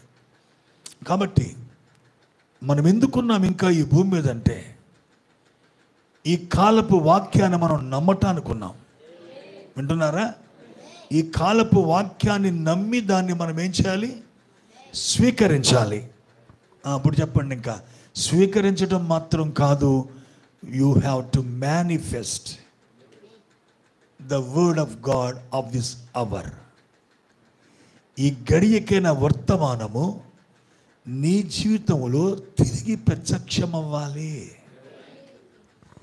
నోట్లోంచి కాదు. నోట్లోంచి చెప్పమంటే పుస్తకాలు చదివేసి అప్పచెప్పేస్తారు. ప్రవక్త అక్కడ ఇలాగన్నాడు, ఇక్కడ ఇలాగన్నాడు, మరి నన్నేమంటావు, నేనేమేమి దానికి నాకు వద్దు. అవేం చెప్పొద్దు. కబుర్లు, సుత్తు కబుర్లు అవన్నీ. ప్రవక్త ఇలా చెప్పాడు, అలా చెప్పాడు, వర్తమానం అలా ఉంది, ఇలా, ఇవన్నీ వద్దు. ఆ వాక్యమే నీ జీవితమై ఈ మట్టి శరీరం అనబడే పాపములో పుట్టి పాపములో పెరిగిన ఈ శరీరములో, దేవుని స్తోత్రం, క్రీస్తు అనబడే వాక్యం మరలా ప్రత్యక్షం అవ్వాలి. భూమి మీద మన జీవితం ఉన్నది ఇప్పుడు. అందుకే మీకు చెప్పానా, నేను సేవ చేయడమే నా కర్తవ్యం కాదు, అది ఒక పని. అది చేస్తూనే నేను పరిపూర్ణమవుతూ ఒక రోజున ఈ మట్టి దేహములో, ఈ భయంకర శరీరములో క్రీస్తు ప్రత్యక్షమవ్వాలి. విలియం బ్రెన్నేములో, ప్రవక్తలో ఏం జరిగిందో తిరిగి మళ్ళా మనలో కూడా అది జరిగి తీరాలి. అది వాక్యం, అది కృతజ్ఞత. దేవుణ్ణి నీలో సంతోషనిస్తే, దేవుణ్ణి నీలో సంతోషపడనిస్తే అది కృతజ్ఞత. The real gratitude. నిజంగా దేవుని కృతజ్ఞత చెల్లించటం ప్రియులారా. అందుకే అపోస్తలుడు పౌలు మాట్లాడుతూ అంటాడు, క్రీస్తు యేసు ఖైదీని నేను. I have no freedom. నాకే రకమైన స్వతంత్రము లేదు. వాక్యం ఏం చెప్తే అది, వాక్యం ఎటు లాక్కెళ్తే అటు, పరిశుద్ధాత్మ ఎటు బంధిస్తే అటే నా జీవితం అంటూ నాది కానే కాదు. నేను ఒకరి ఆధిపత్యములో ఉన్నా, ఒక ఆయన నన్ను నడిపిస్తున్నాడు. నేను క్రీస్తు యేసు ఖైదీని. ఇంకో మాట చెప్పొచ్చా? క్రీస్తు యేసు అంటే ఏంటో కాదు, వాక్యమే. నేను వాక్యం యొక్క ఖైదీని. అందుకే అంటున్నాను, నీకు దేవుడు మేలు చేశాడు, కృప చూపాడు, రక్షించుకున్నాడు, మరణ పడకలోంచి లేపాడు, కాపాడాడు, ఇన్ని కార్యములు చేశాడంటే నువ్వు ఈరోజు మొదలుకొని ఏం చేయాలి? ఆయనకి ఇష్టము లేనిది నువ్వు చేయొద్దు. ఇంకా ఆయనకి ఇష్టము లేనిది చేయొద్దు. ఇక వాక్యం ఏం చెప్తే అదే చేస్తూ, ఆ వాక్యాన్ని నీలో ప్రత్యక్షపరచు. ఆ వాక్యాన్ని నీలో ప్రత్యక్షపరచు. ఎంతమంది నమ్ముతారు? ఒక పని ఉంది కాబట్టి మనం ఉన్నాం భూమి మీద అని ఎంతమంది నమ్ముతారు? ఒక పని, ఒక ఉద్దేశం దేవునికి నా పట్ల ఉంది, అందుకే దేవుడు నన్ను ఈ భూమి మీద ఉంచాడు ఇంకా, కాబట్టి నేను దాని కొరకే జీవిస్తాను. ఎంతమంది నమ్ముతున్నారు దీన్ని? నేను నమ్ముతున్నానండి బాబు. కారణం ఏంటంటే అందుకే దేవుడు నన్ను ఉంచాడు. ఏదో ఒక రోజు ఆ కార్యం నా కళ్ళతో నేను చూడాలి. నేను చూడడం కాదు, ప్రజలు చూడాలి దాన్ని, వారి సాక్ష్యం. అది నా గోల్ని రీచ్ అయినట్లు లెక్క. దాని తర్వాత ఈ భూమి మీద ఉండాల్సిన పనికి నాకు లేదు. నేను నమ్ముతాను దాన్ని. నా గోల్ అదే. ఆ లక్ష్యంతోనే నేను సేవ చేస్తున్నాను ఇక్కడ. ప్రియ సోదరి సోదరులారా, జనం ఉంటారు, వెళతారు, ఇష్టమైనంత కాలం పొగుడుతారు, కష్టమైతే బయటికి వెళ్ళి చెడ్డగా చెప్తారు. అది నా లక్ష్యము కాదు. నా లక్ష్యం ఆయన నాలో కనబడాలి, పరిపూర్ణంగా రూపంలోకి రావాలి. ఈ కాలపు వర్తమానమే క్రీస్తు అయి ఉన్నాడు. ఆ వాక్యమే నీలో నాలో తిరిగి మళ్ళా ప్రత్యక్షమవ్వాలి. మనిషి కుమారుడు ఎక్కడో కాదు, మళ్ళా తిరిగి నీలో ప్రత్యక్షమవ్వాలి. గుర్తించుకోండి ప్రియులారా. కాబట్టి నీకు నచ్చింది ఏదో చేసుకుంటూ కాలయాపన చేయొద్దు. నా ప్రియ సోదరి సోదరుల, ఈరోజు నేను చెప్పిన వాక్యం చాలా తేటగానే మీకు ఉందని నేను నమ్ముతున్నాను. మీకు చాలా తేటగా అర్థమైందని నమ్ముతున్నాను. ఇంకా పిచ్చ పనులు మానేయండి, సులుగౌరులు మానేయండి, వ్యర్థమైన విషయాలు మాట్లాడడం మానేయండి, సమయాన్ని వ్యర్థంగా గడపడం మానేయండి, సెల్ ఫోన్లో సంభాషణలు మానేయండి. వారి కోసం వీరి కోసం మాట్లాడుతూ రోజు సెల్ ఫోన్ పట్టుకొని ఎవరితోనో నీకు ఆ మనిషితో మాట్లాడకపోతే తెల్లారదు. ఆ మనిషితో మాట్లాడకపోతే ఒక రోజు నీకు గడవదు. ఈ చెత్త పనులన్నీ మాని మోకాళ్ళపై ఉండండి, వర్తమానం చదవండి, దాన్నే ధ్యానిస్తూ ఉండండి. ఏదో ఒక రోజు క్రీస్తు నాలో కనబడాలి. నేను అందుకే జీవిస్తున్నాను ప్రభువా, ఒకరోజు నువ్వే నాలో కనబడాలి నాయన. అదే ధ్యానములు ఉండండి. అనుకున్న గడిలో ఒక రోజు అదే కార్యము నీలో జరగబోతా ఉన్నది. దేవుని స్తోత్రం కలుగునుగాక. Glory to lord. కాబట్టి ప్రతి వారి విషయాన్ని గుర్తించండి. ఆయన మన కొరకు ఎన్ని కార్యములు చేస్తున్నో మనం అది జ్ఞాపకం చేసుకొని నిష్కపటులై భయభక్తులు కలిగి ఆయనను హృదయపూర్వకంగా సేవించుట ఆవశ్యకం. హల్లెలూయా. సేవించడం అంటే ఏంటో కాదు, నీ జీవితాన్ని పూర్తిగా ఆయనకి ఇచ్చేయడం. ఇక నీ ఇష్టము లేకుండా వాక్యం ఏం చెప్తే అదే నీ జీవితంలో జరగటం, అది సేవించటం. అర్థమైందండి? ఇక మీద నన్ను ప్రార్థన చేస్తారా? ప్రభువుని ఎందుకు బ్రతికిస్తున్నావు, నన్ను ఎందుకు ఇలా ఉంచుతున్నావు భూమి మీద, నేనేం చేయాలి నీ కొరకు? ఇదిగో నీ సేవకుడు ఇట్లా మాట్లాడాడు కాబట్టి నేనేం చేయాలి? నువ్వు నాలో రావాలి, ఎన్నో విషయాలు పోవాలి. ఎందుకంటే ఈ చెత్త శరీరాల్లోనికి దేవుడు వస్తాడా? పాపాలతో నిండిపోయిన భయంకర శరీరాల్లో దేవుడు ఉండగలడా? అందుకనే దినదినము చావాలి. ఇది రోజు రోజుకి వాక్యానికి ఇది లోబడాలి, వాక్యానికి ఇది అంకితమైపోవాలి. ఈ శరీరం పూర్తిగా దేవునికి ఇష్టం అవ్వాలి. అప్పుడు నువ్వు రమ్మనకుండా ఆయన వస్తాడు నీలోకి. హల్లెలూయా. తాను తన కార్యాన్ని నీలో జరిగించుకుంటూ మనుషుల ముందు ఆయన ప్రత్యక్షపరుచుకుంటాడు. Glory to lord. అట్టి కృప దేవుడు నీకు నాకు మనందరికీ అనుగ్రహించును గాక. God bless you. దేవుడు మిమ్మల్ని దీవించును గాక. హల్లెలూయా. సరే, ఈ సమయంలో ఒక్క నిమిషం మీరు తలలు వంచండి, ప్రార్థన చేసుకోండి. ప్రార్థన చేస్తారా? 2 నిమిషాలు తలలు వంచి, ప్రభువా నిజం, నాకు ఇష్టమైంది ఇంతవరకు నేను చేస్తూ పోతున్నా, నీ చిత్తాన్ని నేను తెలుసుకోవట్లేదు నాయన. కృతజ్ఞత అనుకుంటూ నాకు నచ్చిందే నీకు నచ్చింది అనుకుంటున్నాను. నేను నన్నేం చేయమంటావో నాకు తెలియట్లేదు నాయన.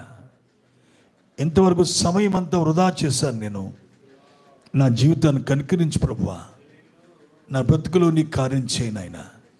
నువ్వు నాలో కనబడాలి, ఇంకా నాలో నీ కార్యం నేను చూడాలి, నాలో నీ కార్యం జరగాలి ప్రభువా. ప్లీజ్ గాడ్, దేవా నాకు సహాయం చేయనని దయచేసి నన్ను బలపరచు ప్రభు అని దేవునికి అప్పగించుకుందామా, సమర్పించుకుందామా. ఈరోజు వాక్యం వింటున్న మీరు ఎంతమంది ప్రియులారా, నిజంగా ఇది నిజమేనండి, నా జీవితం వ్యర్థంగా గడిపాను, నేను ఇక మీద దేవుని సమర్పించుకుంటున్నాను, నేను ఆయనకి ఇష్టమేదో నేను గుర్తిస్తాను, ఇక ఆయనకి ఇష్టమేదో నేను ప్రార్థన చేస్తాను, నన్ను ఏం చేయమంటాడో ప్రభుని అడుగుతాను, నేను ఆయన చిత్తం కోసమే నేను సమర్పించుకుంటా, ఏ విధమ చేతన క్రీస్తు నాలో కనబడాలని నేను కోరుకుంటాను, ఈ రోజు నుంచి నా జీవితం దేవునికి ఇస్తానని చెప్పి ఎంతమంది అనుకుంటున్నారు? అలాంటి మీ చేయి ఎత్తుతారా, మీ కుడి చేతులు ఎత్తి చెప్తారా, ప్రభువా ఇదిగో ఇక్కడ నా జీవితం ఉంది, నేను ఉన్నాను, ఇక్కడ నాలో కార్యం చేయను, ఆయన నాలో ఈ కార్యం చేయ ప్రభు అని సమర్పించుకునేవాడు సమర్పించుకోండి. మీ కుడి చేయి పైకెత్తి, ప్రభువా నిజంగా నేను ఉన్నాను ఇక్కడ, ఐఎమ్ హియర్ లార్డ్, ప్లీజ్ నీ కార్యం నాలో చేయను, ఆయన నీ ఇష్టమేంటో నాకు చెప్పు ప్రభువా, నీ ఇష్టమేంటో నాకు తెలియచే ప్రభువా, నీ ఇష్టాన్ని నేను చేస్తాను తండ్రి అని చెప్పి సమర్పించుకోండి దేవునికి. చేతులెత్తిన మిమ్మల్ని అందరినీ దేవుడు నిశ్చయంగా దీవించి ఆశీర్వదించునుగాక. ప్రభు మిమ్మల్ని బలపరచునుగాక, మిమ్మల్ని ఆయన కృపతో నింపునుగాక, మిమ్మల్ని దర్శించునుగాక. God bless you. దేవుడు మిమ్మల్ని దీవించునుగాక. పాస్టర్ గారికి సమయాన్ని అప్పగిస్తున్నాను.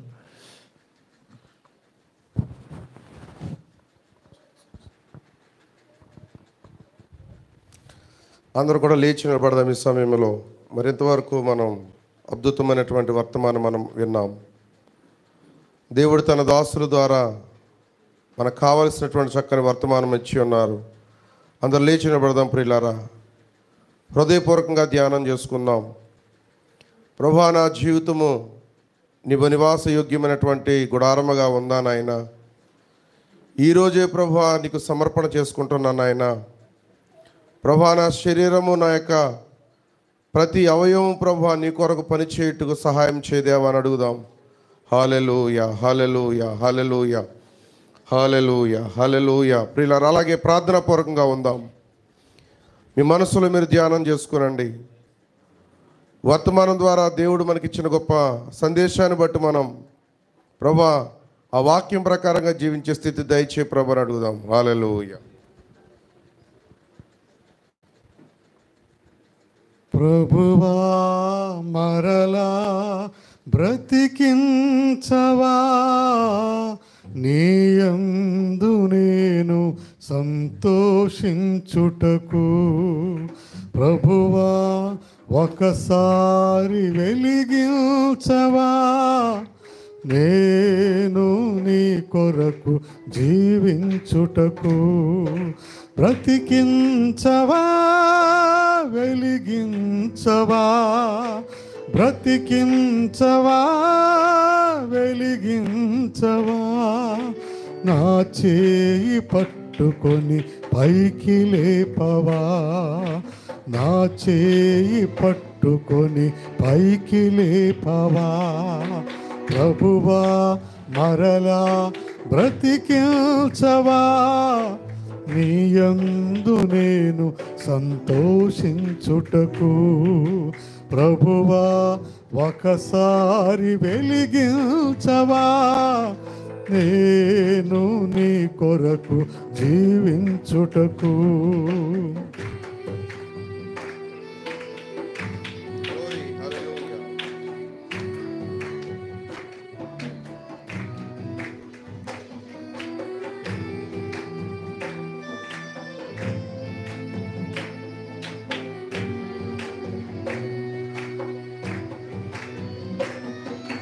ఎండిన ఎముకనై పడియుంటిని, జీవము లేక చనిపోతిని.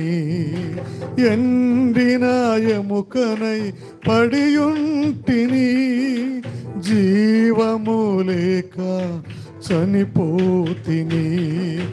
నీ జీవమిచ్చి నన్ను బ్రతికించుమయా, నూతన సృష్టిగా నన్ను మలచుమయా.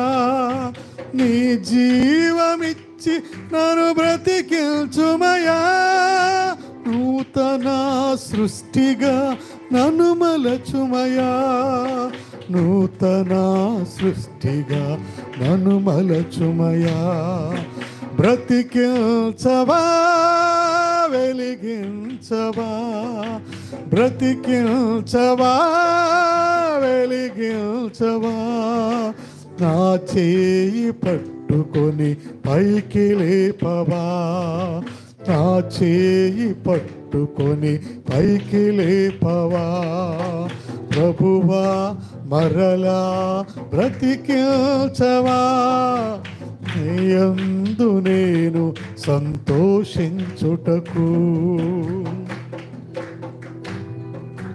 సంసోను వలె నేను దిగజారితి, లోకముతో ఏకమై త్రోవ విడిచితి. సంసోను వలె నేను దిగజారితి, లోకముతో ఏకమై త్రోవ విడిచితి. నీ ఆత్మాభిషేకం దయచేయుమయా, ఒకసారి మరల నీ శక్తి నిమ్మయా. నీ ఆత్మాభిషేకం దయచేయుమయా, ఒకసారి మరల నీ శక్తి నిమ్మయా. ఒకసారి మరల నీ శక్తి నిమ్మయా. బ్రతికించవా, వెలిగించవా, బ్రతికించవా, వెలిగించవా. నా చేయి పట్టుకొని పైకి లేపవా, నా చేయి పట్టుకొని పైకి లేపవా, నా చేయి పట్టుకొని పైకి లేపవా. హల్లెలూయా, హల్లెలూయా. మరి ఈ సమయంలో ప్రియులారా, మరి ముగింపు ప్రార్థన మన మధ్యలో ఉన్న సోదరులు తిమోతి గారు వచ్చి ప్రార్థన చేస్తారు. ప్రార్థన చేసుకుందాం, అందరూ కూడా తలలో వంచి విందాం. ప్రియులారా,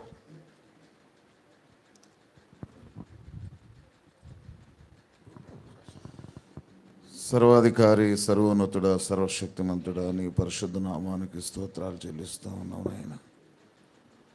మా బ్రతుకు దినములన్నిటినూ ప్రభా నీ విస్తారమైనటువంటి కృప వెంబడి కృపాధికమైన కృప చేత నేను మమ్మల్ని జ్ఞాపకం చేసుకుని తండ్రి, ఏ యోగ్యత లేనటువంటి మమ్మలను తండ్రి నాయన, ఎందుకు పనికిరాని మమ్మలను ప్రభా నీవు దృష్టించి నాయన, నీవు మా చేయి పట్టుకుని ప్రభా మీరు లేవనెత్తినందుకు మీ కృతజ్ఞత స్తోత్రాలు చెల్లిస్తూ ఉన్నావు నాయన.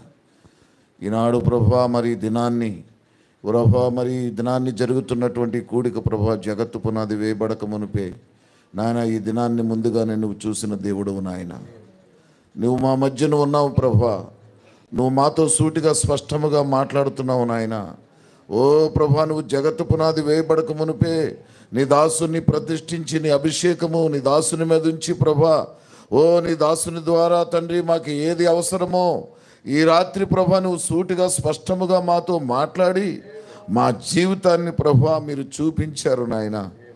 ఓ ప్రభా, మా జీవితాలను ప్రభా మీరు సరిచేస్తూ ఉన్నారు నాయన. ఏమిచ్చి మీ రుణాన్ని మేము తీర్చగలం ప్రభా? మా జీవితకాలం అంతయు మీ రుణస్థులమే నాయన. మీ రుణాన్ని మేము తీర్చలేం ప్రభా. మీకు స్తోత్రాలు నాయన. ఎందుకు పనికిరానటువంటి మట్టి ఘటాలను ప్రభా నువ్వు ప్రేమించిన గొప్ప దేవుడవు నాయన. మేము ప్రేమించని స్థితిలో ఉన్నప్పుడు ప్రభా, ఎవరూ ప్రేమించలేని స్థితిలో ఉన్నప్పుడు ప్రభా నువ్వు మమ్మల్ని ప్రేమించావు నాయన. నీ వాక్యము చేత మమ్మల్ని పట్టుకున్నావు నాయన. మమ్మల్ని సరిచేస్తూ ఉన్నావు నాయన. మమ్మల్ని సరిదిద్దుతున్నందుకు మీకు వందనాలు ప్రభా, మీకు స్తోత్రాలు. ప్రియులు నాగేశ్వరరావు గారిని ప్రభా ఆయుష్నిచ్చి ఆరోగ్యమునిచ్చి మరొకసారి ప్రభా ఒక ప్రత్యేకమైన ఈ దినాన్ని ప్రభా, ఎవరికి ఏది అవసరమో, ఎవరు ఈ దినాన్ని ప్రభా ప్రత్యేకపరచబడాలో, ఎవరు నాయన ఈ దినాన్ని ప్రభా సరిచేయబడాలో నువ్వు నిర్ణయించి ఉంచిన దినము నాయన. మీకెంతో కృతజ్ఞులమైన నామ స్తోత్రాలు చెల్లిస్తున్నావు నాయన. ఇంకానే ప్రభా నీ కుమారునికి ఇంకా మంచి ఆరోగ్యమును దయచేయండి ప్రభా. ఆ కుటుంబాన్ని మీరు జ్ఞాపకం చేసుకుని ప్రభా ఎన్నో ఒడిదుడుకుల నుండి, ఎన్నో పరిస్థితుల నుండి ప్రభా మీరు చేదాటుకుని పోతుందనే పరిస్థితుల్లో ప్రభా ఆ ఒత్తుల నుంచి ప్రభా మీరు తీసుకుని వచ్చి నాయన క్షేమకరంగా ఉంచినందుకు మీకు వందనాలు ప్రభా, మీ స్తోత్రాలు. ఇంకా నువ్వు మంచి ఆరోగ్యం ఆయనకి దయచేయండి ప్రభా. ప్రభా మరి సిస్టర్ గారిని కూడా మీరు జ్ఞాపకం చేసుకోండి. తల్లిదండ్రులు మీరు జ్ఞాపకం చేస్తున్నది మీకు వందనాలు. రక్త సంబంధికులు మీరు జ్ఞాపకం చేస్తున్నది మీకు వందనాలు ప్రభా. వారి ద్వారా అనేక మందిని మీరు ప్రోత్సహించి ప్రేరేపించి నాయన నీ సన్నిధికి నడిపిస్తున్నందుకు మీకు వందనాలు, స్తుతులు, స్తోత్రాలు చెల్లిస్తున్నాం నాయన. ఇదిగో ప్రభా నిశ్చయముగా ఇంతవరకు నాయన మా జీవితాల్లో ప్రభా ఏది కావాలో ఆ వాక్యాన్ని ప్రభా మీరు మాకు అనుగ్రహించినందుకు మీకు వందనాలు ప్రభా. ఇగో మా ప్రియులు ప్రసత్ సహోదరులు అరుణ్ కుమార్ అయ్య గారిని మీరు జ్ఞాపకం చేసుకున్నందుకు మీకు వందనాలు నాయన. ఇచ్చిన ఆరోగ్యాన్ని బట్టి మీకు వందనాలు. ఇంకా మంచి ఆరోగ్యాన్ని దయచేయండి. మీ భద్రత, మీ కాపుదలు మీకు అనుగ్రహించండి ప్రభా. ఇదిగో ప్రభా అనేక ప్రభా జీవితాలు ప్రభా ఆయన వాక్యము ద్వారా మార్చబడవలసి ఉంది నాయన. మీ స్తోత్రాలు నాయన. మీరు ఆయన్ని తీసుకుని వచ్చి ప్రభా మీరు మాతో సూటిగా స్పష్టముగా మీరు మాట్లాడినందుకు మీకు వందనాలు, స్తుతులు, స్తోత్రాలు చెల్లిస్తున్నాం నాయన. నీ దాసునికి ప్రభా మీ కాపుదలు అనుగ్రహించండి నాయన. దినదినమును ప్రభా మీ అభిషేకమును నాయన నీ దాసుని మీద ఉంచున్నందుకు మీకు స్తోత్రాలు చెల్లిస్తున్నాం నాయన. ఓ నీ దీన సేవకురాలని ప్రభా అమ్మగారిని కూడా మీరు జ్ఞాపకం చేసుకోండి. ప్రేమించి ఇచ్చిన కుమార్తెలను ప్రభా మీరు జ్ఞాపకం చేసుకుని వారికి మంచి ఆరోగ్యాలు మీరు అనుగ్రహించండి. ఓ సంఘాన్ని కూడా మీరు జ్ఞాపకం చేసుకోండి. ఓ ప్రభా మరొకసారి నాయన వారి జీవితాలను మరొకసారి పునరుద్ధరించమని, మరొకసారి ఉజ్జీవపరచమని, ఎవరైతే ప్రభా గృహాల దగ్గర ఉండిపోతా ఉన్నారో ప్రభా మరొకసారి ఈ రాత్రే ప్రభా వారి హృదయాలు మండించమని మీ సందులో ప్రార్థన చేస్తున్నాం నాయన. ఓ నాయన మునుపటి కంటే నాయన ఇంకా ఉజ్జీవించబడడానికి మీరు సహాయం దయచేయండి. ఓ ప్రభా నీ వాక్యాన్ని ప్రేమించి ఈ దినాన్ని వచ్చినటువంటి నీ బిడ్డలైన వారందరినీ కూడా మీరు జ్ఞాపకం చేసుకోండి ప్రభా. ఎక్కడెక్కడి నుంచి సహోదరులు వచ్చారో ప్రభా వారు ప్రయాణాల్లో మీ కాపుదలు అనుగ్రహించండి. క్షేమంగా వారి గృహానికి మీరు చేర్చండి ప్రభా. నాయన ఎవరో ఒకరి నుంచి వ్యర్థంగా ఒక్కరు కూడా వెళ్ళడానికి వీలేదు నాయన. ఖచ్చితంగా మీరు చూశారని మేము నమ్ముతున్నా ప్రభా. అనేక మంది తీర్మానించుకున్నారు ప్రభా. అనేక మంది చేతులెత్తారు ప్రభా. చేతులెత్తిన వారి కొరకు ప్రార్థన చేస్తూ ఉన్నాం. నిశ్చయముగా వారిని ప్రభా వారి జీవితకాలం అంతట్లో ప్రభా ఈ రాత్రి విన్నటువంటి వాక్యము వారిని విడిచిపెట్టకుండా ప్రభా వారిని నడిపించును గాక నాయన.